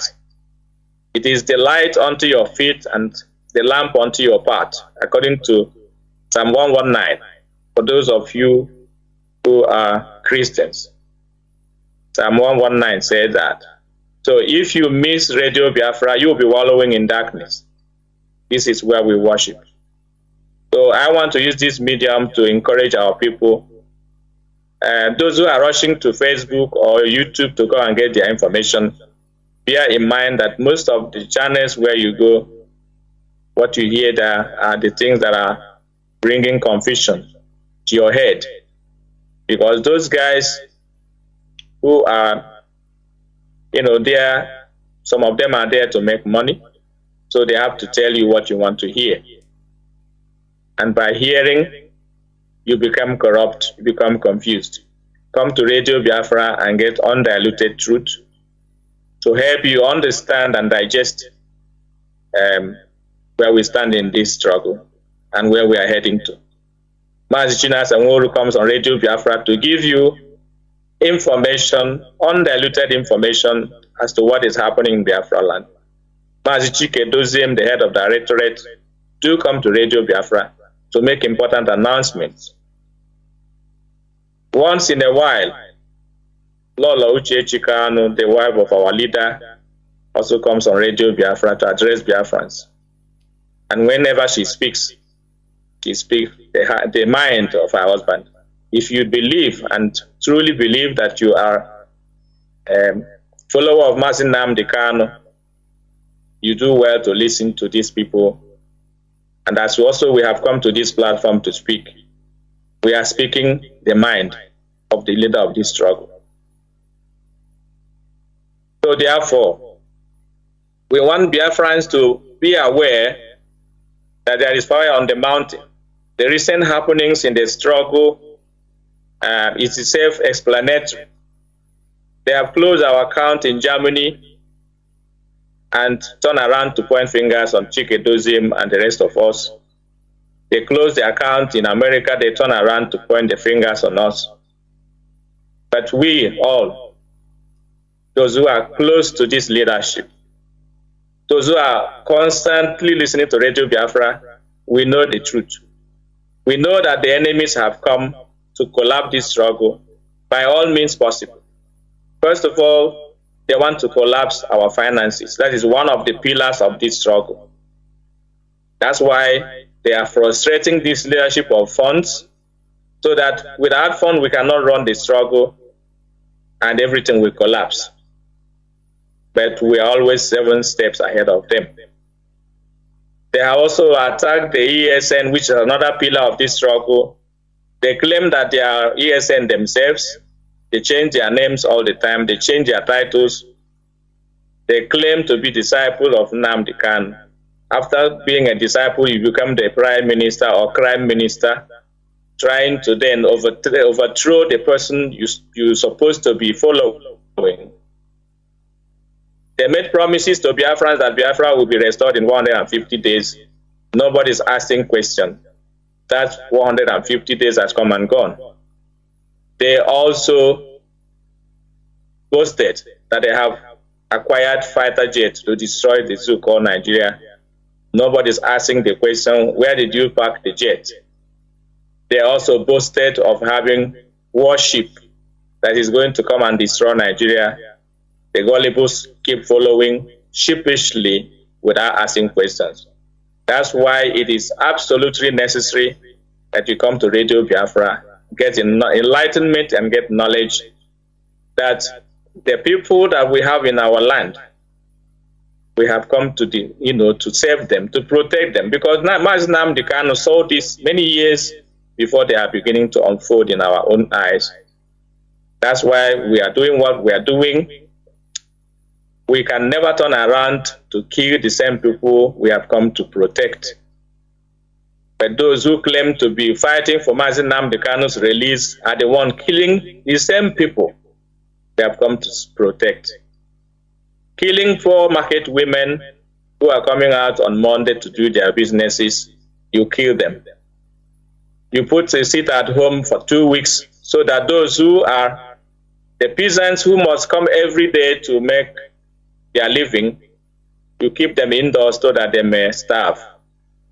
This is the height of wickedness. It has nothing to do with a struggle. If releasing Mazi Nnamdi Kanu is what you can achieve by sitting at home, what have you achieved for the past 2 years sitting at home? Nothing, because the Nigerian government doesn't want to know whether you sit at home or not. The pain is only on the Biafran people. Nigeria has no economy, talk less of the economy that you are going to inflict injury on them. When they don't have money, they go and borrow money. They don't care whether the economy is going up or going down. So you cannot keep trying the same thing and getting the same results, and you keep trying the same thing. In this struggle, we have learned to change strategies and make sure we achieve our goal. You can't keep doing the same thing and getting the same result, and you keep doing the same thing. Sit at home, sit at home, sit at home, achieve nothing. This particular leadership of IPOB worldwide have changed different strategies to ensure gotten what we want, to ensure that we are going to achieve it, because when you use one strategy and it doesn't work, you have to brainstorm and see what else you can do to make headway. But this is to show you that they have come to steal, to kill, to maim, and to destroy. Their aim is only to collapse this family, to commit atrocities and hang it on Mazi Nnamdi Kanu, because there's no amount of years you are going to sit at home that will make Nigeria government to do what they don't want to do. But there are many ways to kill a rat, and that's why this leadership is doing what we are doing, which we are not at liberty to tell you in the public. But those who are watching closely will see with their eyes the result of the work of this leadership. They have done everything to make us come and they tell them what we have in mind, what our plans are, but that's not going to happen. We remember when our leader bought the transmitter in London, sent it to Biafra land. They started saying he has embezzled our money, there's no transmitter. The pressure became too high. Mazi Nnamdi Kanu went and took a picture of where the transmitter is in Biafra land and made it public. A few weeks later, the zoo came and arrested those who live in that house and took that transmitter till today. So for that, we have learned our lesson. There's no amount of pressure that will make us tell you what we want to do. But when you do it, you are going to see it with your eyes. We are not here to play because many lives have been lost. Blood has been shed. Millions of us have been killed for this particular freedom. And we are not here to make money with it.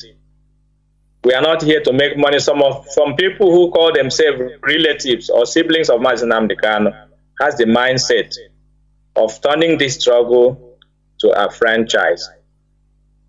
And that is very, very sad indeed. Very, very sad that many people have died in this struggle. Many are still dying on a daily basis. And some people still have the gut to be making money out of the blood of our people. Freedom fighters never fight for money. If you are in this struggle and you are depending on the money you are going to get, or you are placed on salary, then you are not a freedom fighter. Freedom fighters fight for their ideology. They spend their own money, their own hard-earned money, not to embezzle what people are contributing to make sure that this struggle moves forward. So therefore, Biafrans, I will be calling on some of the coordinators who have come with me tonight. They will introduce themselves to you, and they will also say one or two things to let you know where we stand.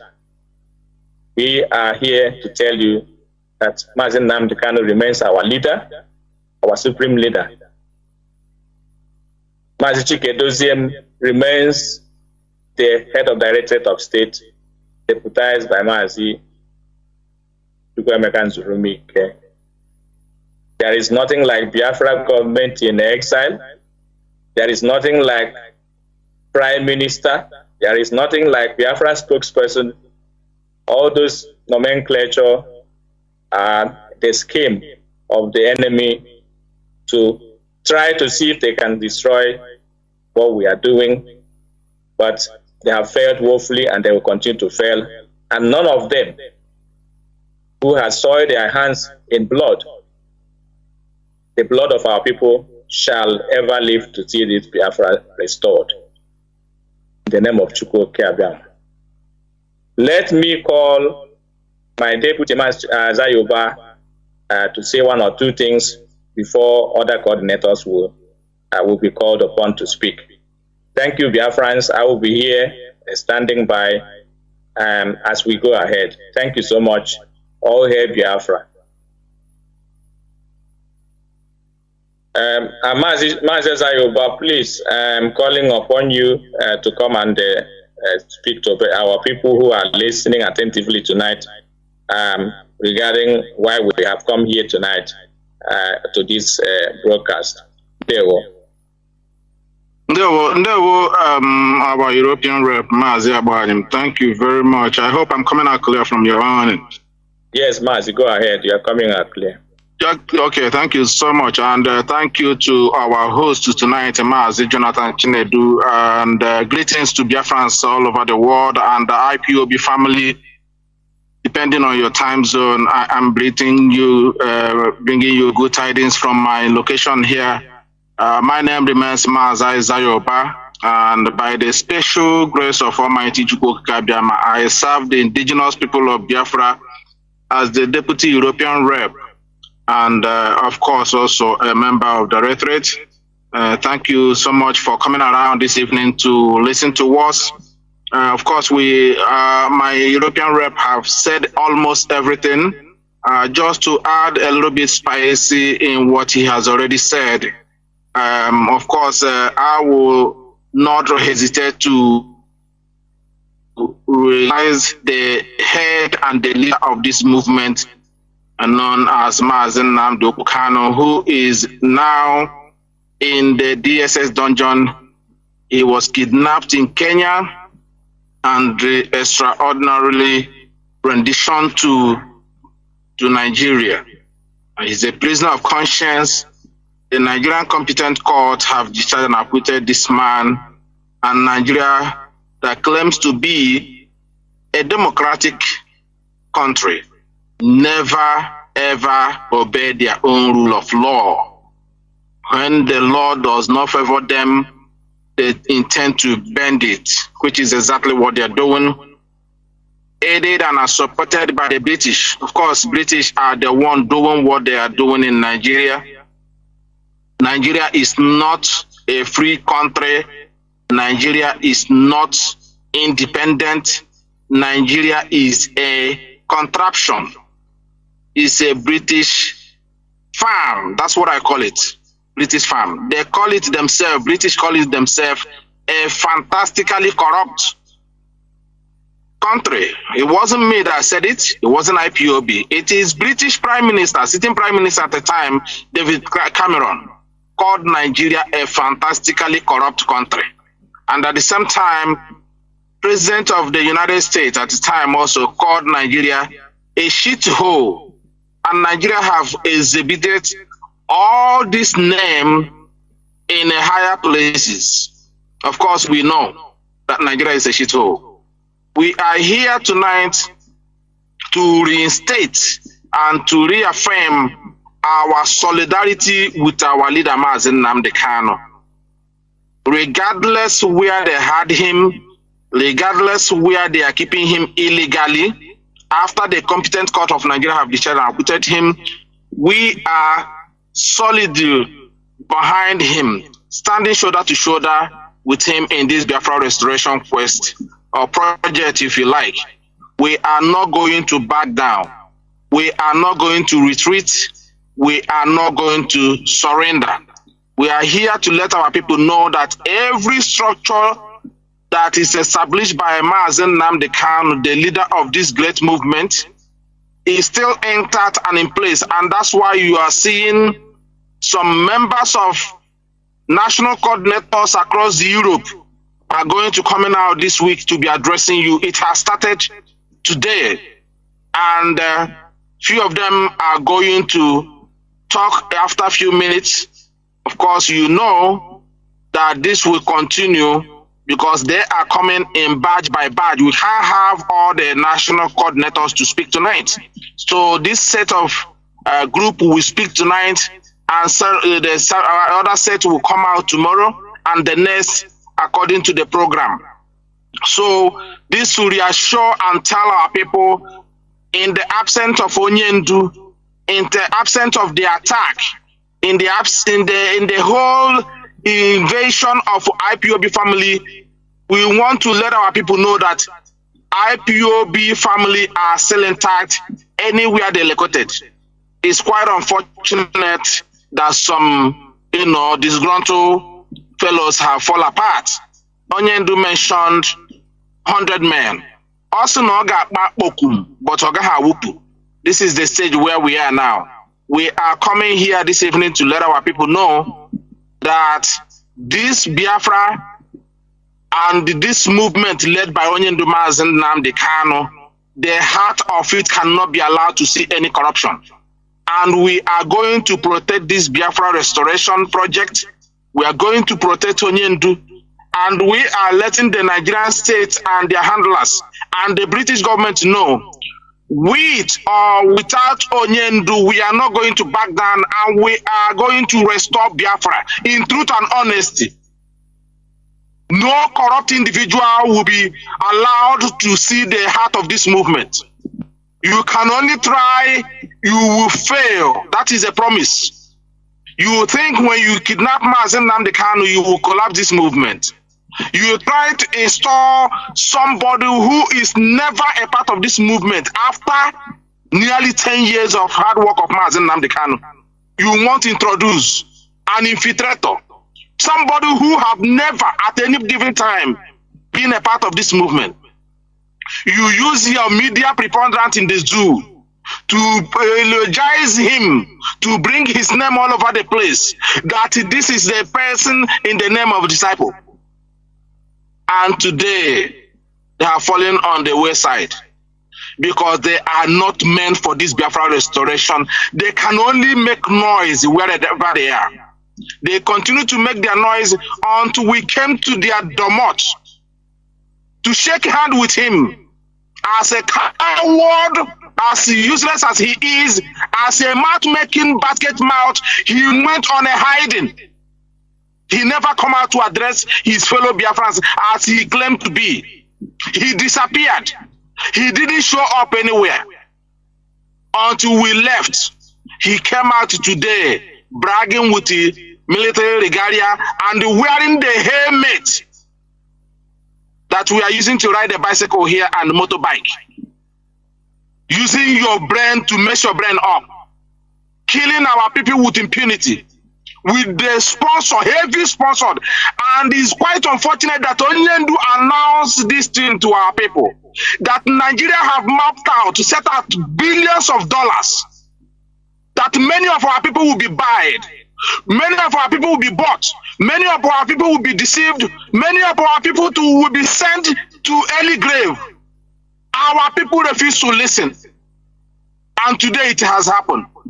Pregnant woman being shot in the street of Biafra land. Unborn child baby being killed by these infiltrators. Our children in the schools being pulled out from their schools. Teachers lie down in the open being flogged by the criminals themselves that claim that they are fighting for the same children. How can anyone attribute this kind of criminals to IPOB? Mazi Nnamdi Kanu have laid his life for. His parents died in this struggle. And we are here to reaffirm that we are not going to tolerate this. Anybody, any individual, any group involved in intimidating and harassing and killing our people will never be forgiven. We can never forgive them.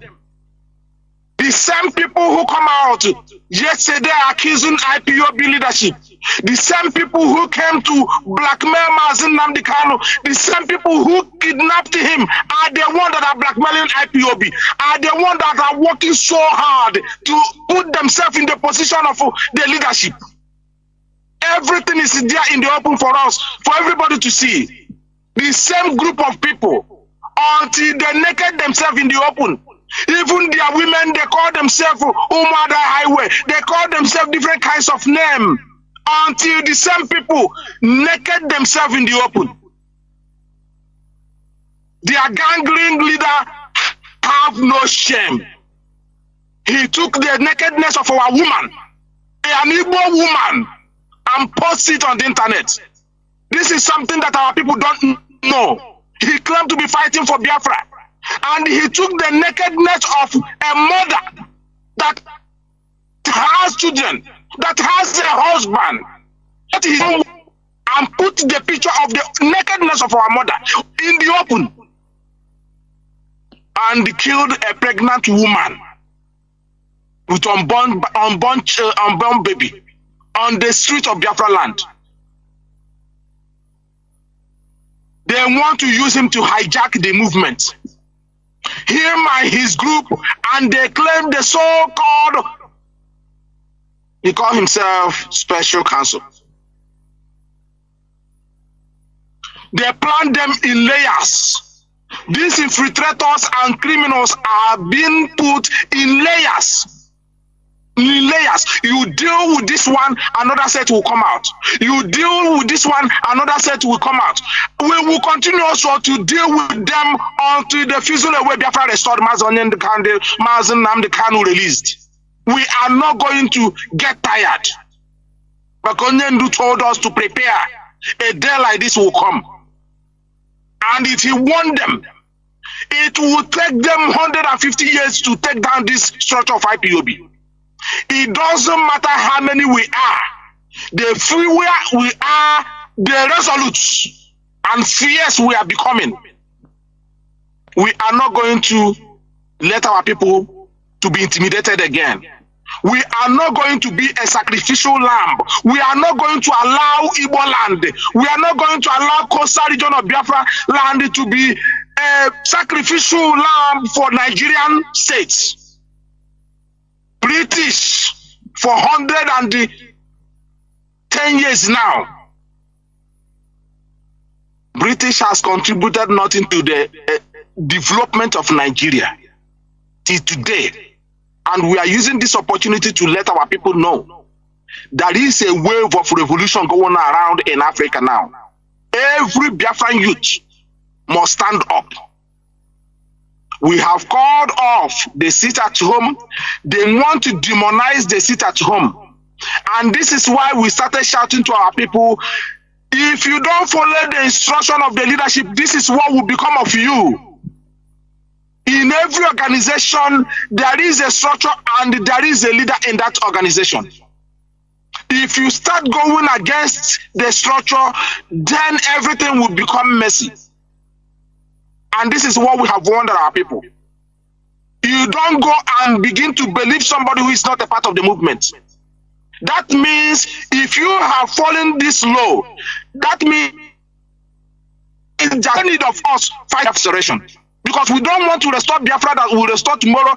And after we have gone, which Chinedu have said, this time we are here, there will be no one like us. After we have gone, you will wish we live forever. We don't want to leave Biafra restored and you will hand it back to the criminals and to the Westerners that have rendered the Biafra land asunder.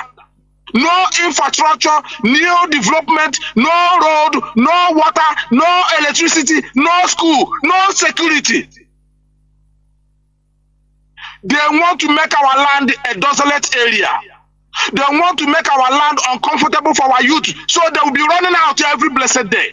Come down here in Europe and see thousands of Biafran youth running away from Nigeria because they've been hunted down. This is what Nigeria state, this is what the British want. Make Biafra land ungovernable so that the youth will run away. So they will use our land and do as they wish. And that is the reason why they employ this criminal that are based in Finland, that is actually decided to wage war at his own doorstep.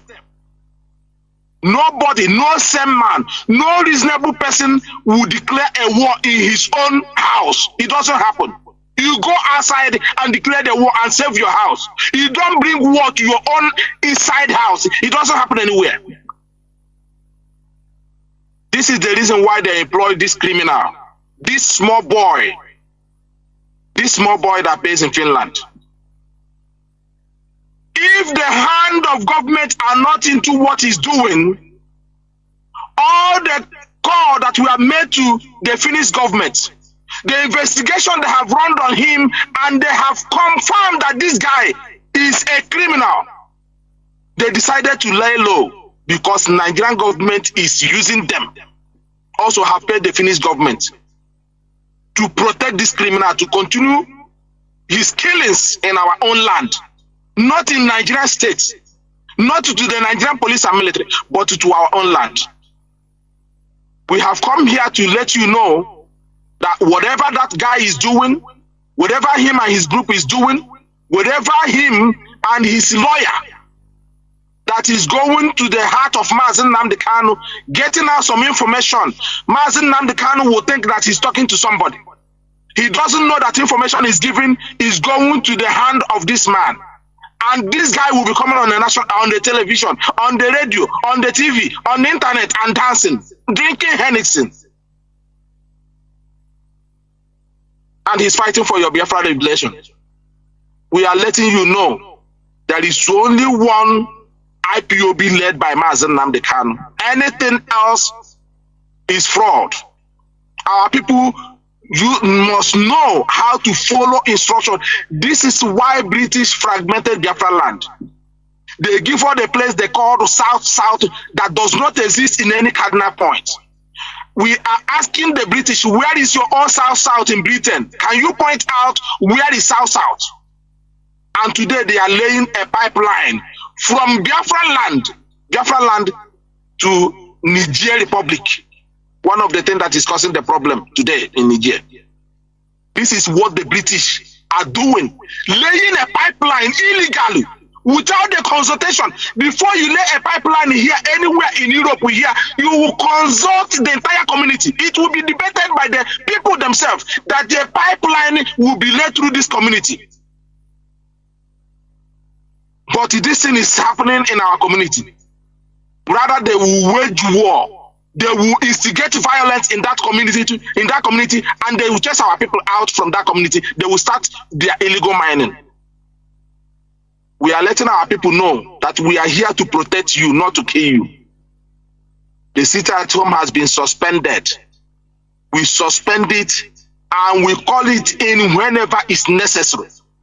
Anybody using this to fool you, that is at your own detriment. Learn how to follow instruction and directive. This is how we will protect our land. They said these are the mantras they use to destroy our society, so that nobody will listen to anybody. There will be no leader. There will be nobody directing anybody.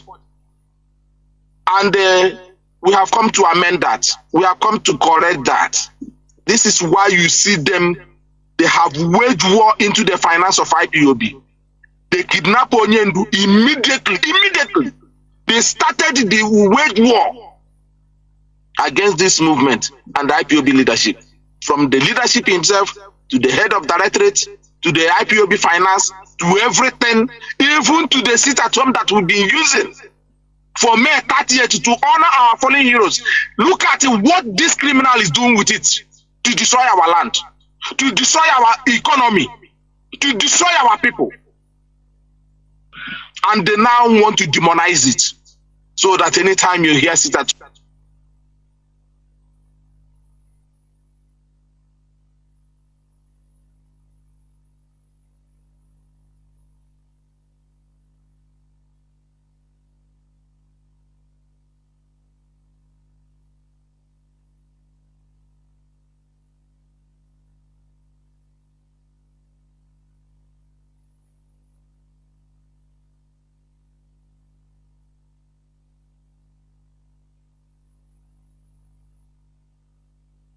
Mazi, are you still there? It seems that we have lost you.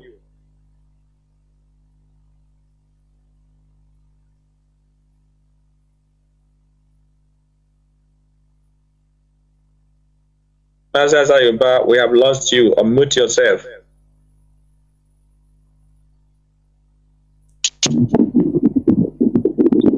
Yes, Mazi. Okay, let me just summarize, please, if you can hear me. Yeah. Yes, let me just summarize just in just 50 seconds, please. Yeah. This information that is coming to me now is about our community called AZK in Enugu. There is a plan, a grand plan that the Fulanis are coming to attack that community. Please, our people in Enugu should be at alert. This is one of the states this infiltrator have taken hostage in the last couple of months now. This criminal have taken hostage of one part, some areas in Enugu. Please, our people in Enugu should listen and follow IPOB leadership led by Mazi Nnamdi Kanu. This is where our leader's wife have come and addressed our people. Please, this is for your own safety. Mazi Nnamdi Kanu said he wants Biafra land to become this leadership that he's established also in the same token as saying that we want Biafra land to become. We want you to live. We are here to protect you, not to kill you. Don't let anybody outside IPOB. These are government agents. We are coming here to let you know that we are the real IPOB. We are the leaders of IPOB. Please, our people in Enugu should take note. And also there is an information coming that 1,000 hectares of land has been given away by somebody, Eze. Oh no, Guinea, let me just get it, please. Just 1 second, let me just get it. They call him Eze Onukusi. Onekusigo or something like that. Eze John Onekusigo has given almost 1,000 hectares of land to the Fulani in Owerri for Ruga, Owerri Imo State. Our land is under siege. Our people need to wake up. We need to stand up with other countries now. The Biafran youth, stand up now with other youths and defend our land. At least what happened in IPOB now, our people can use it now to identify who are the criminals, who are the sponsors of these criminals. The politicians are involved in it. But however, we have now exposed them. Our people need to know who the enemy is and stand up and fight for the freedom of Mazi Nnamdi Kanu. And not only for the freedom of Mazi Nnamdi Kanu, for the liberation, for the freedom of our land. Now that every other countries are doing it, we cannot allow our people to be left behind at this critical time. This is why the European IPOB national coordinators, led by Mazi Osinagbanyim, under the leadership of DOS, are here now to reassure our people that we are solidly behind our leader and we are standing shoulder to shoulder with him in protection of our land. Thank you very much for listening to us. Mazi Osinagbanyim, I am giving you back the microphone and good evening from here. Dewo Mazi, thank you for your excellent rendition. And like I already said at the opening speech, our people will do well to listen to us tonight because many more information is coming to educate them, to enlighten them, and to make them fit and ready for what is coming. Mazi, thank you so much, my deputy. Let me call on Mazi Nnamdi, our coordinator in Austria. Mazi Nnamdi, please come up and address Biafrans. Ndewo Mazi Agbanyim, Ndewo Mazi Jonathan Chinedu for inviting us today broadcast. Greetings to Biafrans all over the world. Greetings to IPOB Austria. My greetings to our leader Mazi Nnamdi Kanu. And also my greetings to our DOS. My name is Nnamdi Kingsley Onwumere. I serve indigenous people of Biafra as a IPOB Austria National Coordinator. We are here today, this evening, to inform Biafrans all over the world that we Biafrans in Austria and in that we are still stand strong behind our leader Mazi Nnamdi Kanu and the leadership which he put on the ground, doctorate of state, the leadership of the IPOB. We stand strong behind them, and our leadership, Mazi Edoziem. We have faced so many things since our leader was rendition from Kenya to zoo called Nigeria. We have fought many battles because we know from day one that such a thing will happen the moment they rendition our leader. Because we have seen this thing before, 2015, when our leader was kidnapped, was arrested in Lagos. We know what happened. And we know the moment they hold our leader, they will come again with the same strategy they use. So I want to inform Biafrans all over the world, especially Biafrans in Austria, that IPOB in Austria, that we are still strong and maintaining the structure of our leader, which he keep on the ground. We are not shaking. We are committed and focused.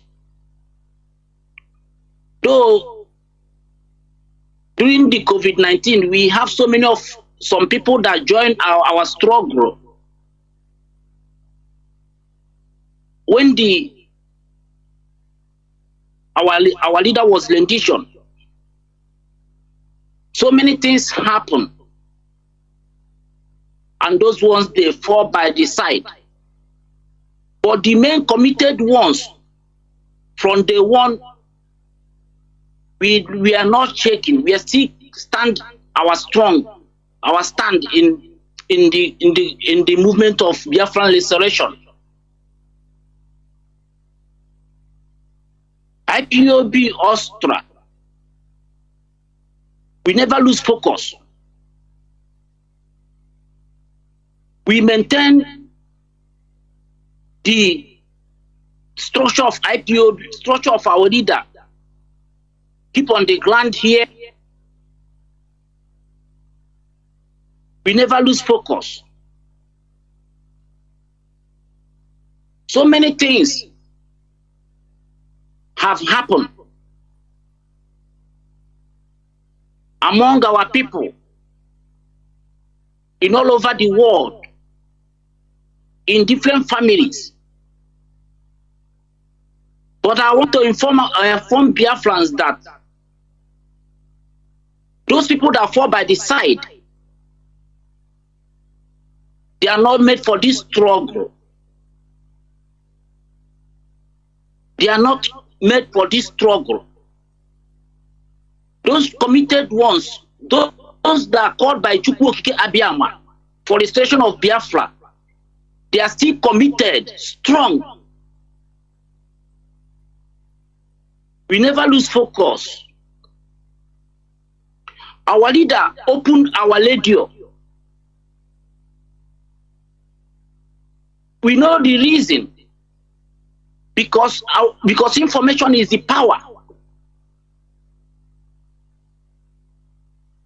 We live in a Western world. We understand the importance of information. We never have such a thing in our land before. We never have a place that Biafrans can come together and gather to hear the gospel of Biafra, to speak about things that are concerning us. And that is the reason why our leader opened the radio. And that is where we get information concerning Biafran struggle, concerning whatever that is happening. That is where we get every information. And in IPOB Austria, we understand this key point that is very, very important. We listen to Radio Biafra, no matter what happened, because that is where we get authentic information about what is going on in this struggle.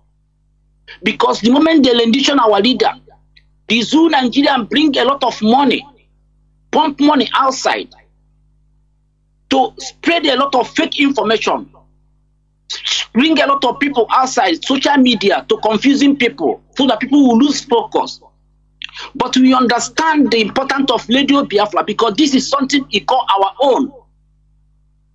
That is where we get the information. And that is why we never lose focus. And that is why we committed.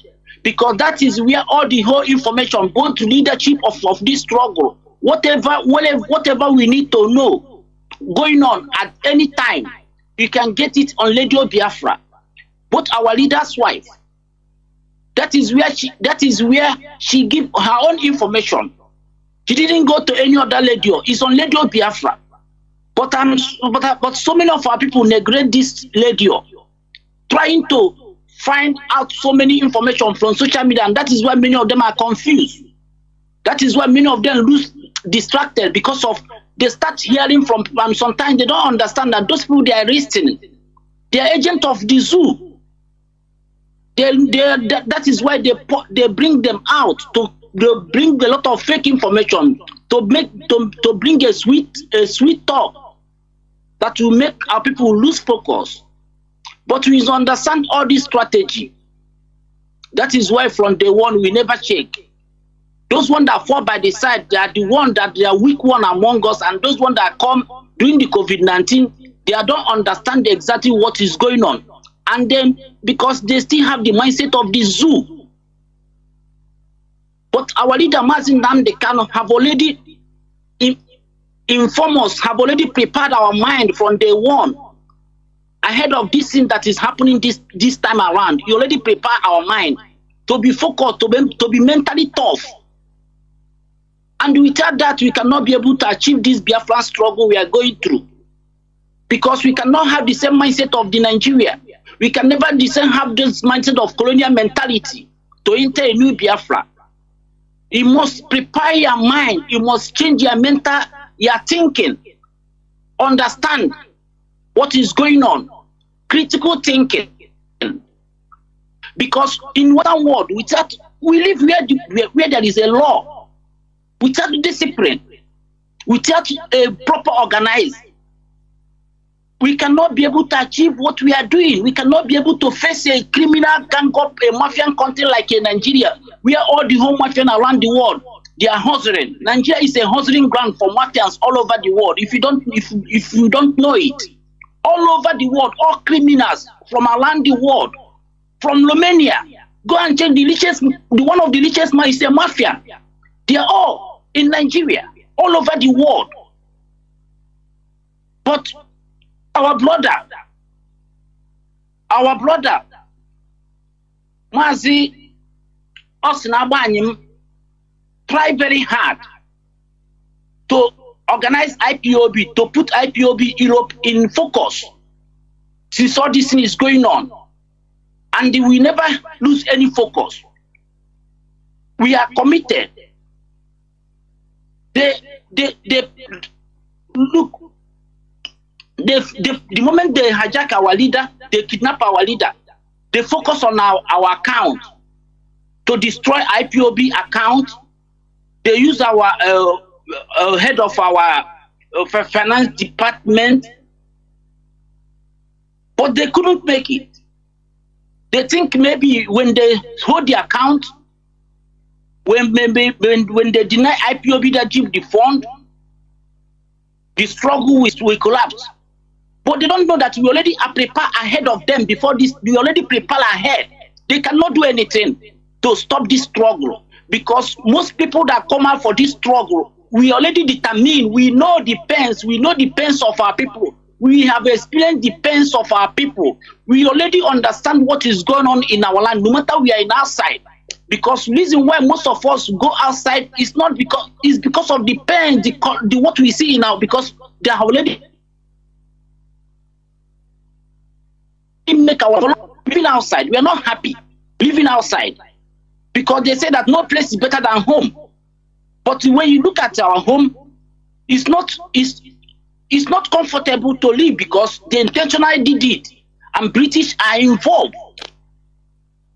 They are involved in all this thing going on. For example, many people have already understand during this end SARS that British are part of the people that sponsoring SARS, paying for SARS, for organ trafficking.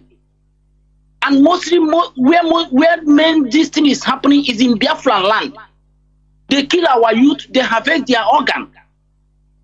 They do a lot of things that women cannot even imagine in our land. They chase all our youth outside, away, make the land uncomfortable for them, so that they can be able to. Because look, in every group of people around the world, the most important people they protect is their women. The moment they destroy your women, they already destroy that lace. Their women is very, very important. That is why they chase all our men now. Most of our men are outside, full outside. Go to Spain, go to Italy, go to all over Europe, go to Asia. It's not okay. It's not normal. We travel outside, yes, but it's not normal. We live all our okay. Those are women. Many of them are there. Fulani are letting most of them impregnating them. make life uncomfortable for our men, seize all the economy, so that they can even use the money to get so many of them, impregnate them. This is part of their strategy. For Biafrans, I want to assure you today that IPOB leadership, leading by Mazi Edosiem, is committed to make sure that our leader come out. And we IPOB all over the world, most IPOB also, I stand behind him that make sure that our leader will surely come out in no distant time.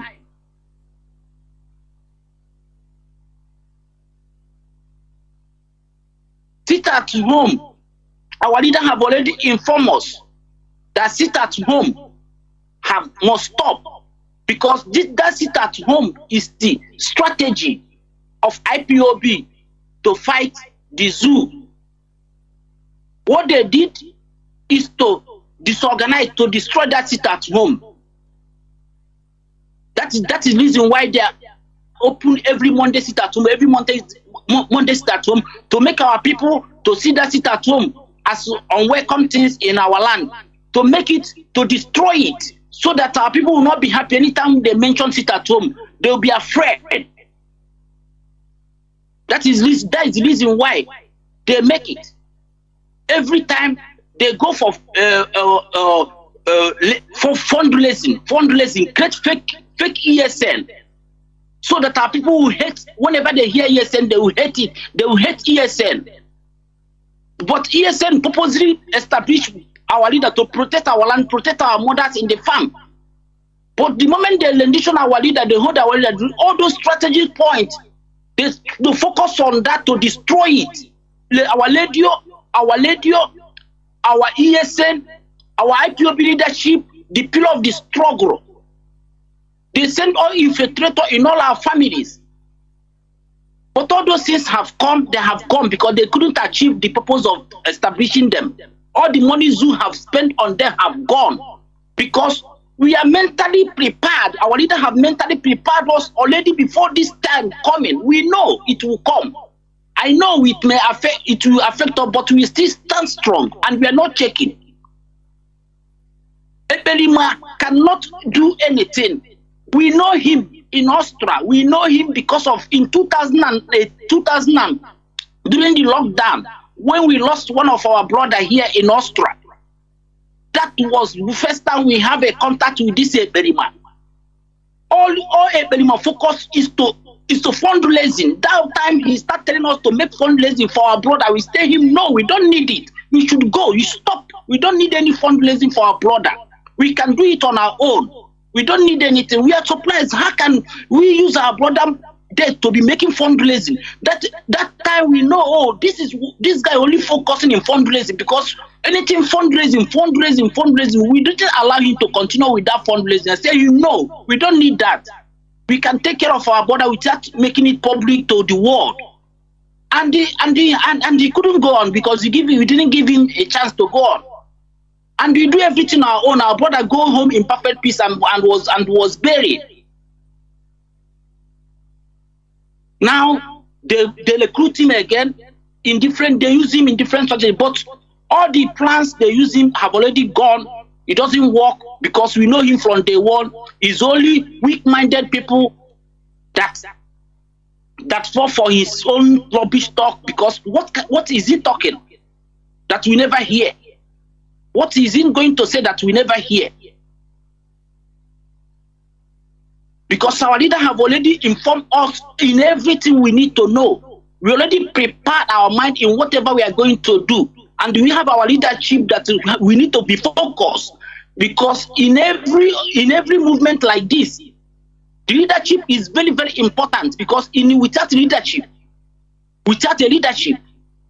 we cannot achieve anything. Without a leadership that leading us, directing us, to tell us to stop at the time we need to stop and tell us to go at the time we need to go. Without all these things on the ground, we cannot achieve anything. So Biafrans all over the world, I want to inform you, I want to assure you that We need to be strong and be focused in this struggle. Listen to Radio Biafra. It's very, very important. Radio Biafra is very, very important because that is where we inform our people what is going on. That is where we inform our people. Believe me, because this is our own. We spend our money to make sure that Radio Biafra is on the air. We contributed for every month for Radio Biafra to make sure that Radio Biafra is on the air. We spend our money. We don't take. We spend our own. We are not coming for Biafra to raise fund, to make fun for our own good. No, we are making fund. We are giving our own money to make sure that Biafran struggle is going on and the Radio Biafra is on the air because the information is very, very important. So Biafrans, listen to our IPOB leader and listen to our Radio Biafra. Is very, very important. I will stop here for now so that I give other Biafrans a chance to speak. Jonathan, thank you, Mazi Abanim, for this opportunity. Give me. I'll stand by for any other announcement. Thank you. And thank you for the eloquent rendition. Like I said, our people are going to be glad that they are listening to this broadcast tonight because it is one of a kind. Without wasting much of our time, I will be calling the next person on the line, which is Chief Knight Nwokoro. Chief Knight Nwokoro is our coordinator in the United Kingdom. Please come and take the floor and make it snappy. Thank you so much.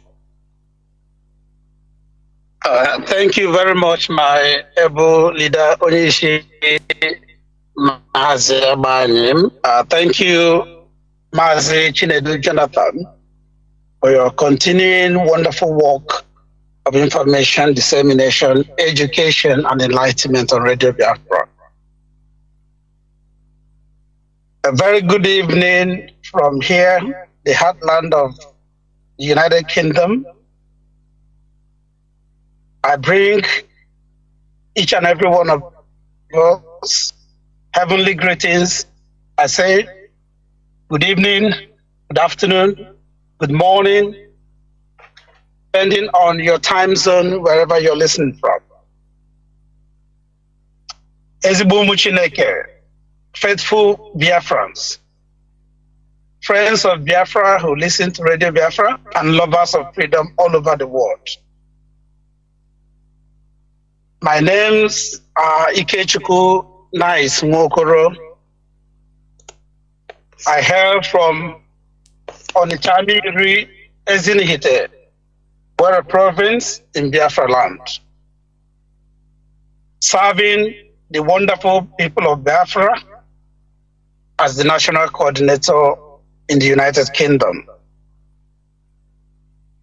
It's an honor and privilege to be here tonight at this momentous occasion to address certain silent points. I must acknowledge those who spoke before me. Mazi from us, our Deputy European Rep, Mazi Azaya Oba from Republic of Ireland, for the wonderful insight they've already shown. I'll try to not to repeat what they have said, and I also try to focus on development in the United Kingdom. Before then, I'll join in heavenly supplication to Chukwuka Biama for our amiable leader, Onyendu Mazi Nnamdi Kanu,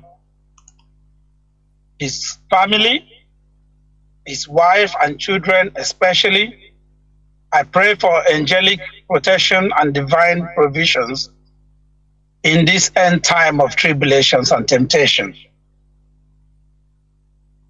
I also join in prayer petitions to our gallant men and women of the ESN and for all Biafrans, especially those who are in Biafra land, suffering from economic, political, and other forms of hardship imposed by the wicked Janjaweed regime in the Zoological Republic called Nigeria.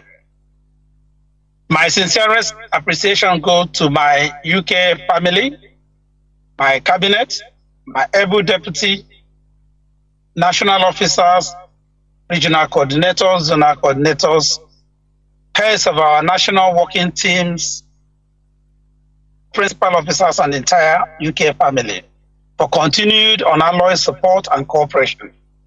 Appreciate you and I love you all. Please do not relent. I'm here on your behalf tonight to reaffirm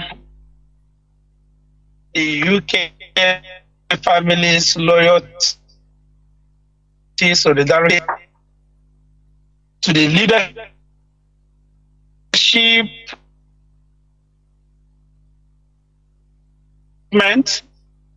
our leaders under the able leadership of HOD Mazi Chinedu and all through the hierarchy of IPOB worldwide, including my own boss, Mazi. We do not recognize any impostor parading as Biafra spokesperson. As said earlier on, there is nothing like Biafra government in exile.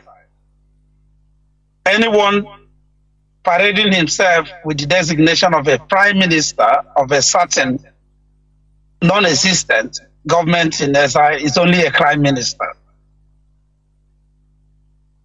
And we want to reiterate that this struggle is about the life of great men and women who have paid the ultimate price.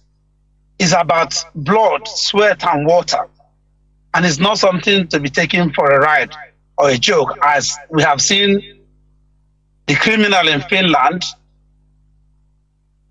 playing with our sovereignty, playing with our dignity, making caricature on social media with what this struggle stands for. And we say enough is enough. That joke must come to an end. Yoruba people say, joke na joke, joke na person name. And enough is enough. I also want to talk a little bit, I know my colleagues mentioned them, about infiltration and detraction, all we have suffered, especially since the criminal kidnapping of our leader and the extraordinary rendition. I don't want to reiterate that, but I want to pinpoint a particular issue here that concerns the United Kingdom family. We have been well aware of unrelenting detractions and infiltration attacks from people who supposedly are close, including family members of our great leader, Nnamdi Kanu, targeting the United Kingdom family. We know for sure that these threats are dead on arrival because we remain formidable and focused on our drug goal of Ahmadike's long overdue unconditional release and full restoration of Biafra. We'll continue to maintain the push for Onyendu's release and Biafra independence through the most peaceful route of referendum. And as our European rep said, there is a lot of work we are doing behind the scene, which we are not allowed to divulge any details of, but the results will speak for themselves. I want to vehemently condemn the attempts by certain elements who deceive people using the hallowed name of IPOB. And in particular, I want to speak unequivocally about the activities of one Kingsley Kanu, also known as Kanunta, and Nnamdi, who is, or should I say was, the head of finance of IPOB, who continue to use their stooges, mainly people who have been expelled from this struggle because of their unfaithfulness, to create confusion and defraud unsuspecting members of the public and people who want to support us. This is totally unacceptable. I want to plead with the leadership to take once and for all decisive action about the activities of these elements. They have continued to illegally solicit for funds in the name of raising funds for our struggle. They hold kangaroo meetings with these renegades, encouraging insubordination, which is a capital offense in any revolutionary movement.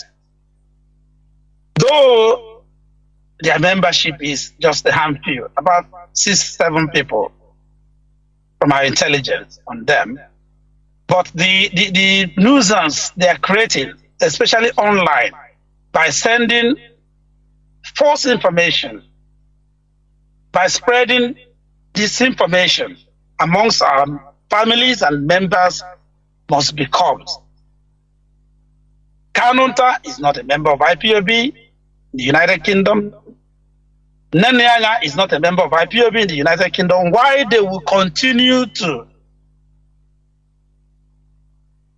disobey all the rules of the book in the United Kingdom beggars belief. I don't want to go too much into detail, but this is something that is unacceptable in the UK. We have intelligently monitored them and fired leadership, and it's high time decisive action is taken to stop this, because enough is enough. We also want to reiterate that part of the disinformation going on within our struggle is, is a well-orchestrated, well-funded machinery, which the Zulu government pays hundreds of millions of US dollars to finance, ensuring that they penetrate key information platforms to paint IPOB in the bad light, to try to convince the world that we are who we are not. They tried it with the BBC. Last year we fought, a monumental battle with the BBC, and we are winning, or should I say we have won, to dispel their disinformation. But Zoo will not give up. Instead of spending money to develop places, to create jobs, to solve the socio-economic problems of the land, which if had been listened to when Major General Effiong handed over the remnant of our territory after the genocide they called civil war. He warned them that if they don't take care of Biafrans and children of Biafra, a time will come when the new generation will rise to ask the same question that led to our insurrection in the first place, and that is exactly what happened. But instead of ZEW to invest in human capital development and other infrastructural development, they prefer to send capital flights, send the money overseas, to use it to bribe the West, Britain, America, France, and the rest of the criminal code to keep us down. They are the same game again. They've been doing it here, spending valuable resources that can transform Biafra land on propaganda. One recent issue is the one you can find even on Wikipedia, where it stated there, leader of IPOB, Nnamdi Kanu, and then a spokesperson, a non-existent spokesperson position, and one Ekperima's name is featured. Somebody was paid to write that junk and infiltrate it into the engine or information engine that is Wikipedia. Our people say, if we continue to allow these little things, little inputs, happen, they become numb. They become the history. They become the truth, in quotes. So it's high time that we march force with force intellectually to debunk every piece of information that is incorrect about Biafra and IPOB. This is a challenge to the leadership, a challenge to the IPOB media warrior team, and the rest of us. It's a collective challenge. It's not just one person or a department. Here also in the United Kingdom, we have carried that challenge on head on. We are very focused. We are not, this leadership in the UK hasn't really got time, to be honest, for shenanigans. We've been very laser focused on projects and programs and activities, positive activities that impact meaningfully and gainfully to our struggle, without any disrespect to the rest of the great families all over the world. Our strategic approach here in the UK in the last 1.5 years is one that the rest of the world should try to emulate and understand how it works. I strongly believe that if all of us replicate and improve on that, we're not saying we are the best, Biafra will come sooner rather than later. So what we are doing, regardless of all these little shenanigans going on here and there, people that are paid, people who are fighting for their stomach infrastructure, people who have no focus, no vision, no direction, thinking that Biafra struggle or Biafra restoration mission is one avenue for aggrandizement or enrichment. We have launched a campaign which we call Release Him Now. Enough is enough. The whole of the United Kingdom, this summer season, the whole of the United Kingdom is being covered with posters of Onyendu, asking the question, why after 2 years, a British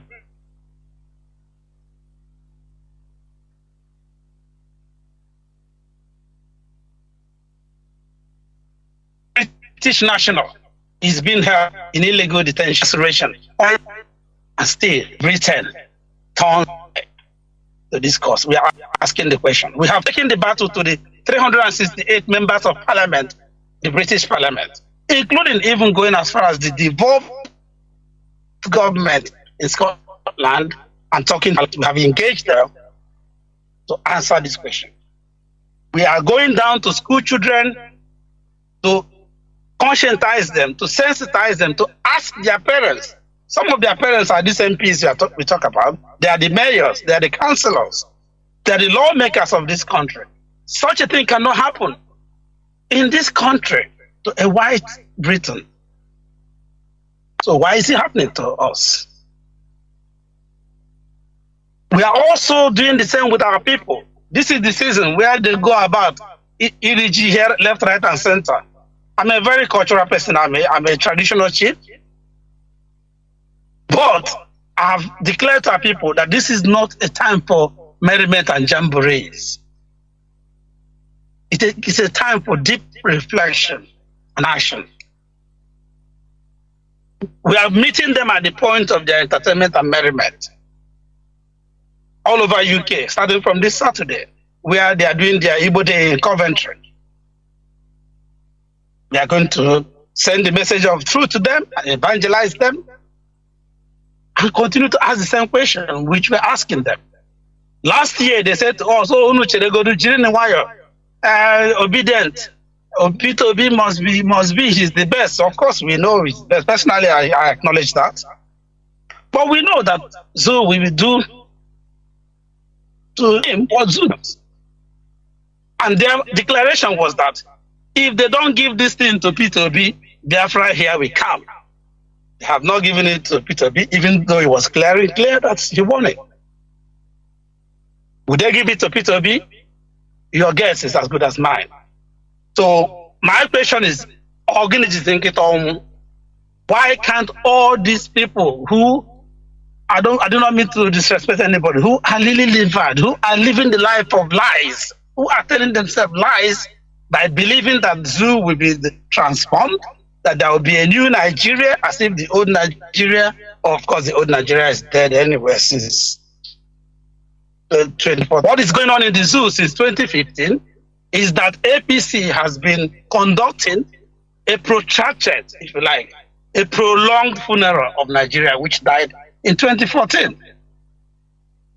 And that is why nothing is working.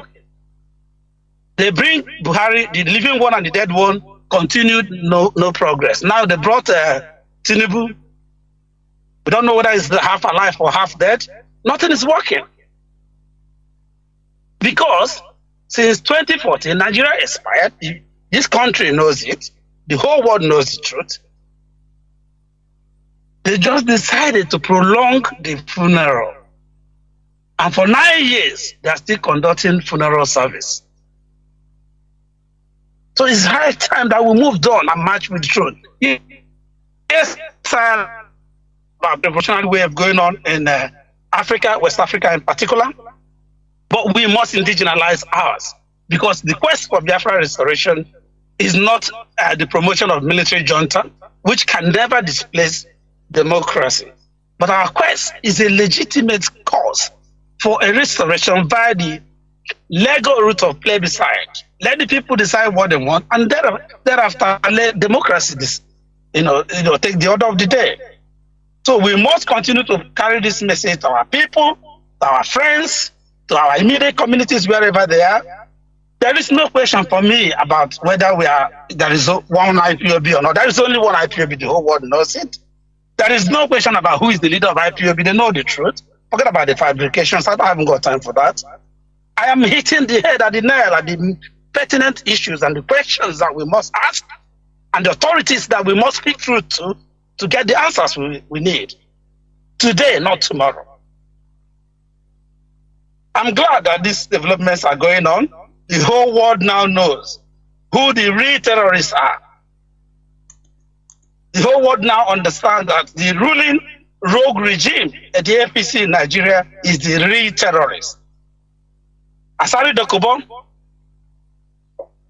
the Greek pig, has confessed inadvertently by his own mouth that all the stories about a so-called unknown gunmen, which they were using to tag IPOB bad name to try to label us terrorists, is a contract between his illegal militia group, Killer Squad, and the ruling Fulani government of the zoo.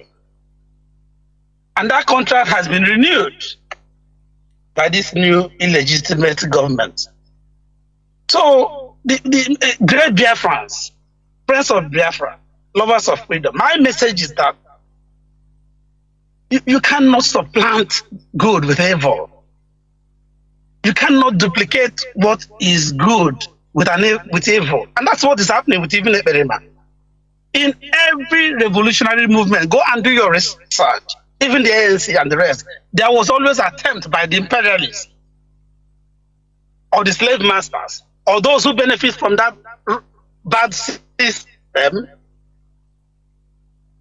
to duplicate that revolutionary movement. So personally, I'm not surprised that we are encountering people like Eberema and their allies. We will encounter more.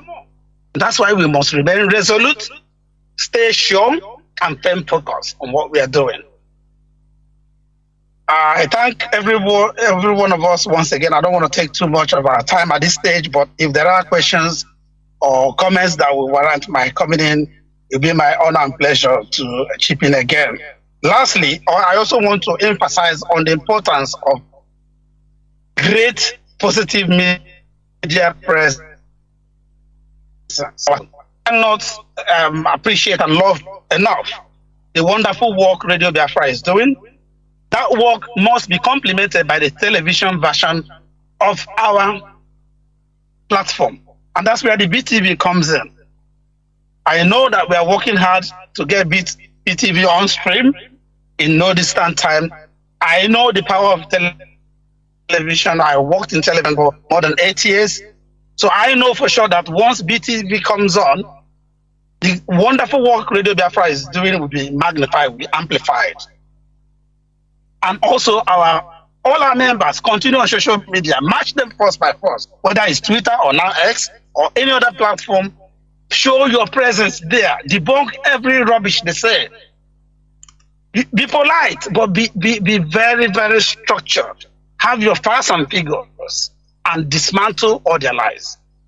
Thank you very much once again. Ndewo Chineke. Ndewo Chief Knight Nwokoro. You have done justice to tonight's program with on a different dimension. You have touched areas that is already untouched tonight. So we are glad, and I'm sure Biafrans are really enjoying tonight's program with all the details and all the information that they need to get prepared for what is coming and what is already on the ground. Like I said at the beginning, information is power, and what we are giving them tonight is that power that they may get prepared for the unforeseen and for all the machinations of our enemies and all the saboteurs that have been taken how derail our struggle or destroy what we are doing, but they have failed woefully, and that's why we're here tonight to confirm to Biafrans that they have failed indefinitely, and we continue to fail as long as this struggle is concerned. Our leader must be released unconditionally and very soon, because we are doing extraordinarily much work to ensure that this is done as soon as possible. And I'm sure some criminals will also come to claim glory, just like they say, monkey they walk, baboon they shop. That's what they are doing. They are usurpers who have come through the back door in order to see if they can steal, to kill and destroy. But we have come here tonight to strip them naked before the world and to shame them, although they are already shameless, but we continue to shame them until they notice that their nakedness has been exposed. They were watching naked. You have done very well. Let me go forward now to call the next person, which is in the person of Mazi Oda, our national coordinator in Italy. Mazi, please, the floor is yours now. They were watching naked. I greet everybody, good evening, fellow Biafrans. My name is Mazi Oda Ugo, the Italian National Coordinator. I thank the European rep, the Deputy European rep, and Mazi Jonathan Chinedu. I want to go straight to tell you what is going on in Italy. Italy is okay. We don't have any problem with anybody. We don't have duplicate here in Italy. Italy is one family. IPOB is one. We don't have any duplicate in Italy. I still thank all my executive members here in Italy, the coordinators who are with shoulder to shoulder with me here, fighting the evil ones. But I think now in Italy, I think we are good to go. We are okay. We don't have any problem. The only thing I want to emphasize, because you people have said it all, what I want to chip in here is we don't have any shoulder to shoulder with Niger. IPOB worldwide don't have any hand shoulder with Niger. We are IPOB, and we are one family. Anything you don't hear from the rest, we don't hear from Mazi Chinasa, who always do the wonderful job coming to Radio Biafra to analyze what is going on in Biafra land. I don't think you're going to Facebook to go and waste your time there instead of wasting your time to come to the meeting and know what is going on. No, Biafrans all over the world, what we are saying here today is to make the threat to emphasize what is going on all over the world. But Biafra is one. IPOB doesn't have any duplicate. Onye Ndumazi Nnamdi Kanu is the head, and it's not debatable. Anybody that is telling you that Mazi Joseph is not the head, or their siblings is in charge. We don't know about them. They are using the money to fight us, which is the money between the debt these people are using to fight Biafrans. Biafrans all over the world. You should ask yourself questions. Where these people are getting this money they are using always. Simon Eber doesn't go out of Finland. You people should give him this a bet. He normally go to sign something in the city of their Helsinki. He can never leave that Finland. That guy will stay in that one room trying to, I'm sorry to call that name here in Radio Biafra, honestly. That Berimadia in Finland trying to see people like Mazi Azayoba said, the helmet we always use here for bicycle. Doing Yahoo on you people said nobody will stand to ask questions. If you want to debate these people, just debate them and ask simple questions. You will see they will remove you. There's even the siblings of Onyendu, debate them and ask them questions, they will remove you immediately. They can't debate any question because they know what they are doing. They know the truth. So Biafrans all over the world, I just want to make my own very shortly. We are good to go here in Italy. Italy has no problem. And I thank all my coordinators here in Italy who are doing wonderfully well to fight the evil they have brought to us in these 2 years. 2 years, I still want to thank to all the whole IPOB members all over the world. You see these 2 years, all the whole hardcores who stand firm to fight this mess, this fight we are fighting today. You people is the hardcores. You people knows what is really going on. You people is that 100 men Onyendi is talking about. 100 men is not when you count and reach 100, you will stop. Onyendi know what he meant by saying 100 men. I thank you all over the world, Biafrans, and I wish you all the best, and we will keep on fighting. Onye na-agba na-agba ribobo na-aga, ọ na-ezu ike. Ndewo n'ụmụ Chineke. Mazi Agbanyem, I will leave it at that. I will stand by. Ndewo Mazi. Ndewo n'ụmụ Chineke. Ndewo Mazi, you have done very well. Short and simple, and the message has synced. We believe Biafrans have received your contribution tonight. As we are moving forward, like I said, we will be coming every third day, group by group from IPOB Europe National Coordinators. We will be back on Saturday to enlighten our people and to inform them our solidarity with Mazi Nnamdi Kanu and this particular DOS of IPOB leadership headed by Mazi Chinedu. We are coming here to strengthen our position and renew our allegiance to Mazi Nnamdi Kanu, who remains our leader wherever he is. We believe that those who are holding him now, they are no more comfortable because calamity is falling upon them by the day. So in order not to waste much time, let me call our brother Mazi Innocent Abapurongu, who is our coordinator in Czech Republic, to come also to address Biafra. Mazi, please, the floor is yours now. Mazi Abapurongu, Deo.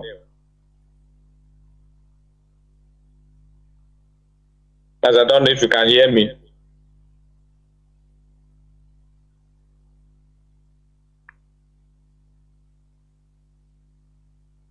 Unmute yourself, Mazi. Unmute. Press the unmute and then speak. Okay. First of all, I want to extend my greetings to our Onyendu Mazi Nnamdi Kanu. We all are solidly behind him in Czech Republic, as I am the coordinator in Czech. I want to introduce myself. I am from Awomama,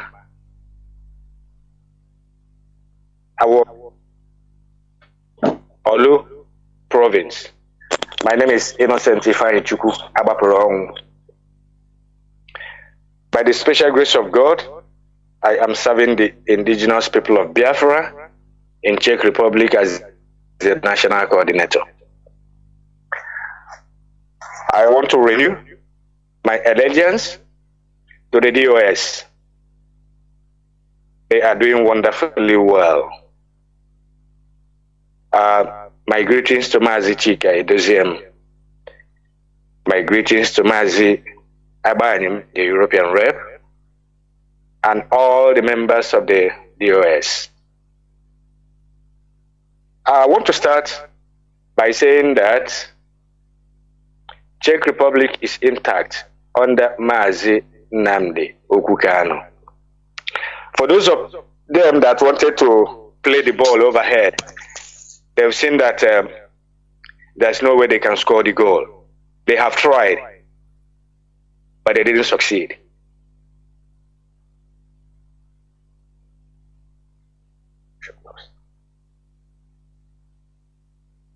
Mazi, am I coming out clear? Yes, go ahead, Mazi. We are hearing you clearly. Go ahead. Okay. So let me recap. I want to tell the people that are trying to play the ball overhead here in Czech Republic. They've tried so many times. They didn't succeed. I know they will keep trying, but they will never succeed.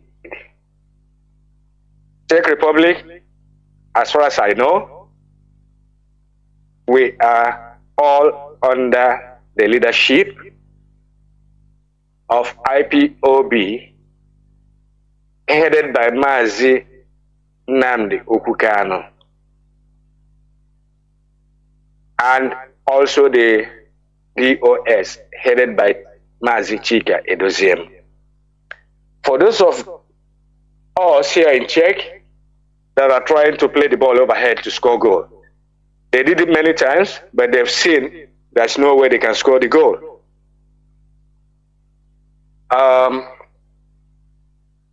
Insubordination is a capital offense. Any member of IPOB in Czech Republic that does not go by the rule knows what he or she will face, especially from me, before it gets to the head office. We all are praying for long life of Mazi Nnamdi Kanu.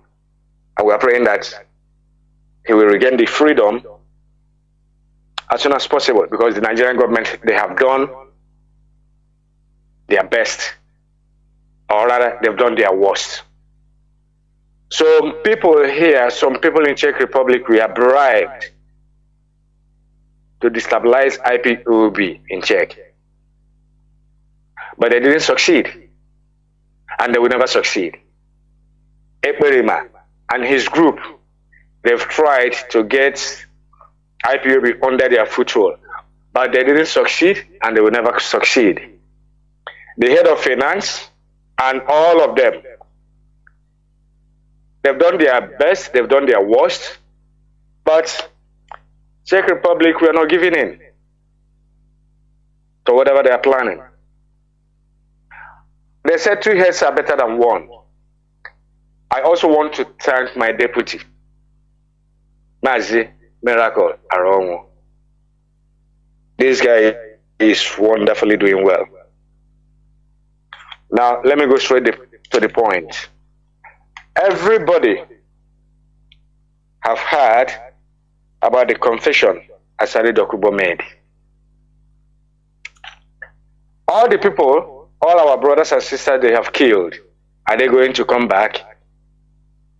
Nowhere. So there is no forgiveness.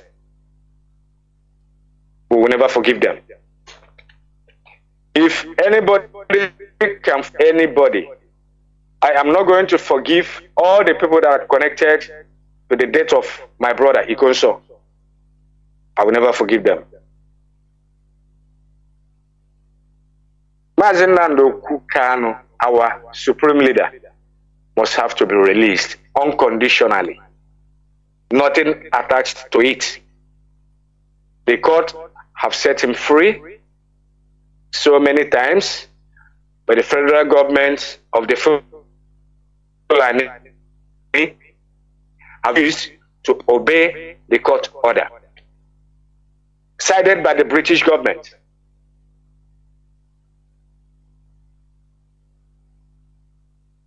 It is not going to. It is not going to last forever. Time will come. They will get IPOB. We will never forget what they did. I will never forgive their sins. Anybody listening to this radio, remember how much that was given to Biafrans after the Nigerian genocide on Biafra, and how much was given to all the people that had their money in the bank. Looking at where we are today, we have been blessed by God, and the blessing is on and on and on. There's no limit. Every one of us that want to fall in or fall out is on his or her. The only place you can get the authentic information is by listening to the Radio Biafra. There's no two ways. No two ways. The Radio Biafra is where you get the authentic information. You get the information on what is happening. There is no other way you can get the information. There are so many radios that have been floated talking about Biafra freedom, but which of them is giving you the correct information? This is what you can ask yourself. Where do you get the authentic information? It's no other place than Radio Biafra. Then I want to also say greetings to the media warriors. They are doing a great job, but they need to speed up more. They need to stand up more. They are doing great. They are doing marvelously well, but they really need to stand up more. All the rumors that are going on, sure there, though it is not only them that is, is going to debunk it. Every one of us have a duty to perform. The Twitter handle, the people you're following, you have to review who you're following. Are you following the right people or are you following the wrong people? Before you retweet whatever they have tweeted before, try as much as you can. Go through what they wrote. It's not just that you're following as Abapuram, whatever you see, I tweeted, you have to retweet it. No. It doesn't work like that. Go through what I have tweeted and see if you can retweet it or not. Finance, like Mazi said, they blocked so many of our accounts. In doing that, they thought they would derail the movement, but they didn't succeed, and they will never succeed. IPOB worldwide, we are like, if it is in the Igbo, there is a name they call Nwa Chinemere, Nwa Okopane Yirakwa. So these two names, look at them synonymously. You will see the difference and you will see how they connected. IPOB worldwide, there is no derailment. When you block us this way, we go that way. We are 7 foot ahead of them. We are more steps ahead of them. The Nigerian government will never stop. They will never stop to get people to derail us. But remember, all this money they are spending to get IPOB derailed are being gotten from Biafra land. The money is being gotten from Biafra land. There's no other place. There's no other income. Now, the people in Angola, the people in Nigeria, they are killing the Igbo people living in those countries. How do we get them to know that these people are not part of the war that Nigeria is trying to wage against them? is by tweeting, by disseminating the truth, telling the people what is going on outside Nigeria and inside Nigeria. Look at how they're killing our people every now and then. And Ekperima is there supporting them. This is one of the reasons I said we cannot forgive and we cannot forget. Every person that died because of Ekperima will be noted, and he's going to account for them. Not only Ekperima, all the politicians in Biafra land that are not speaking up, they will have their dues to pay when the time comes. And the time is coming. It's not going to be long. I want to say that the DOS, please, keep it up. Mazi Chinasawol, you're doing a fantastic job. All the members of DOS, they are doing great. But please, I want you all to keep it up. If you look into the DOS very well, some of these people that fall out, they were members of the DOS, including the Accountant General. So, don't leave any stone unturned. If you see the ones that are not playing, dancing to the tune of what we are doing, please, before they sell out house, get rid of that person. I want to the DOS, I want to renew my allegiance to Mazi Nnamdi Kanu. And I am in this services for the fact that I am still the national coordinator in Czech Republic. All the people, all my members here in Czech Republic, all the family we have, we are under Mazi Nnamdi Kanu. There's no going back. And if I suspect that anyone is not following us, the person knows how I do my thing. I'm not coming here to say it. I will do this, I will do that. No. That is why most of them say that I am too rigid. Some of them have come in here to hijack the family, but they had no chance. But the people that volunteered to be our media head, their correspondent head, they've seen that the opportunity is not there for them to do what they want, so they left.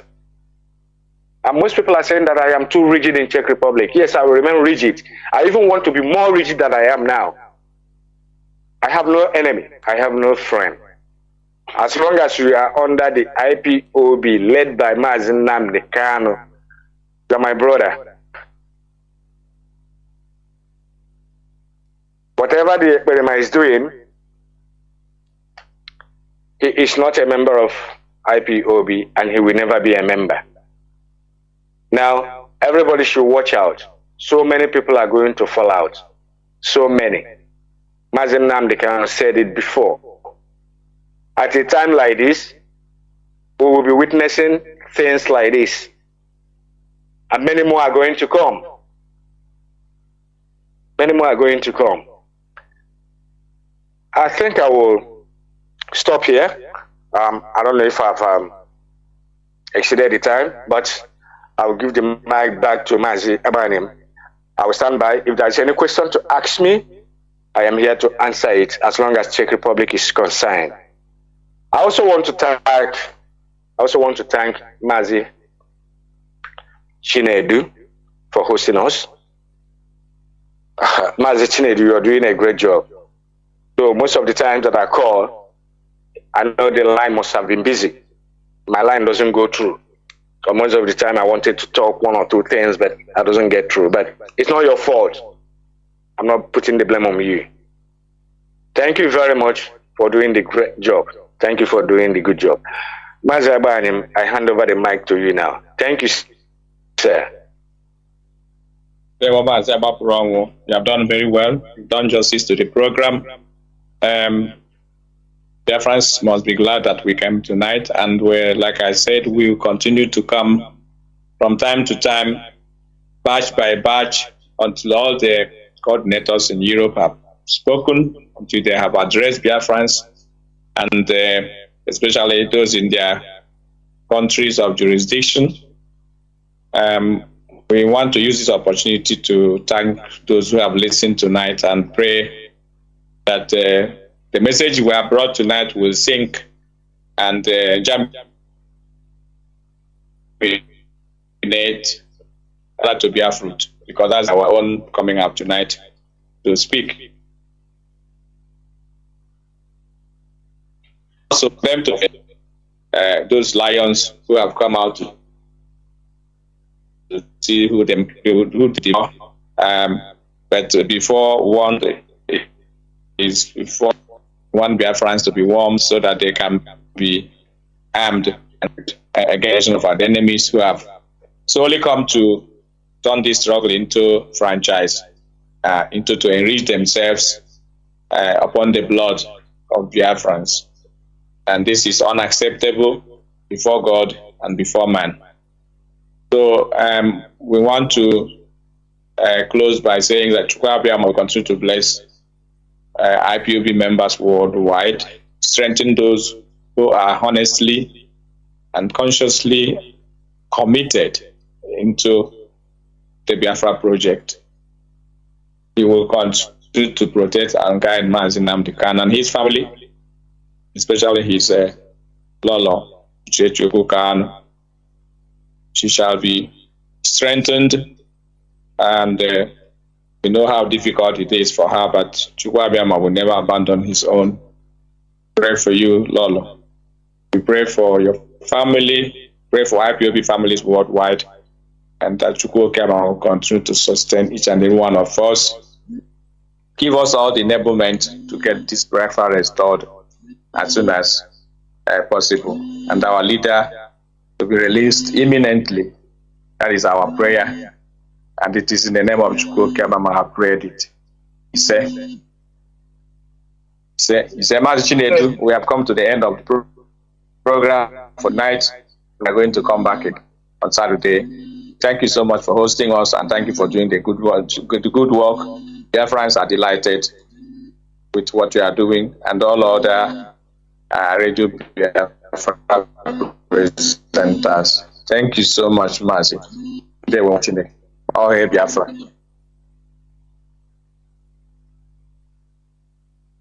Biafra, we heard it.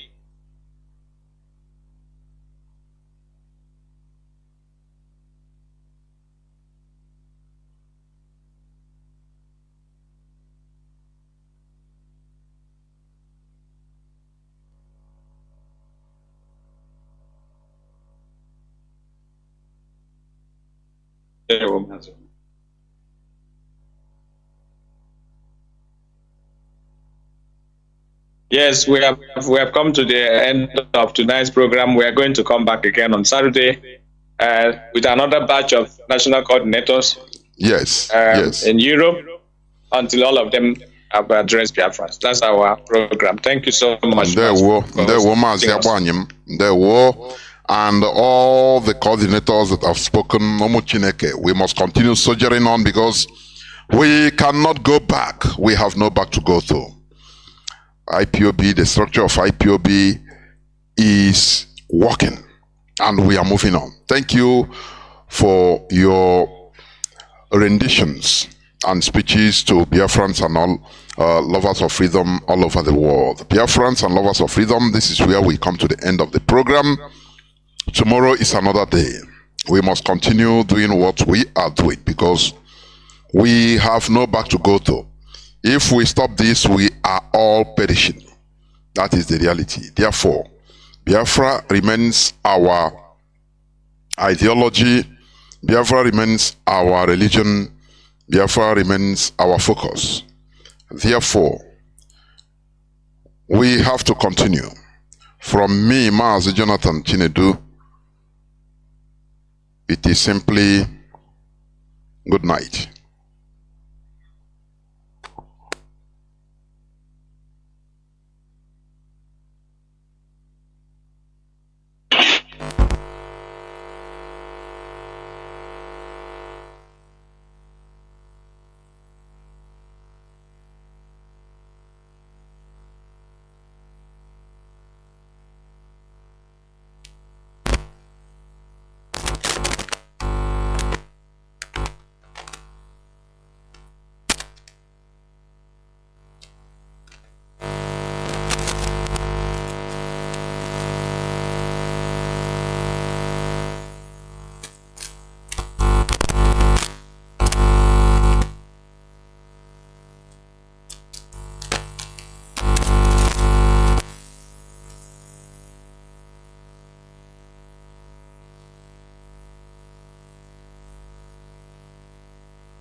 Rising sun is a homophobe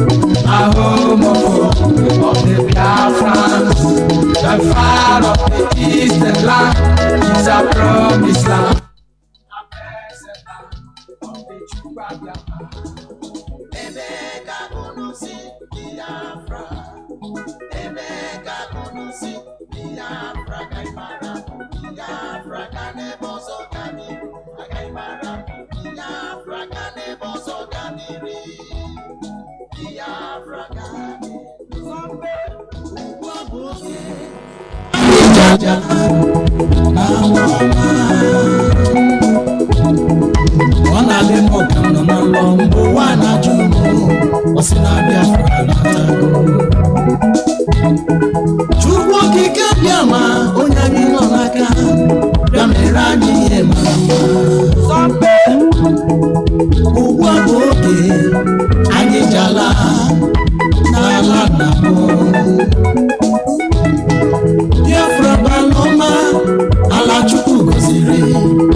The rising sun.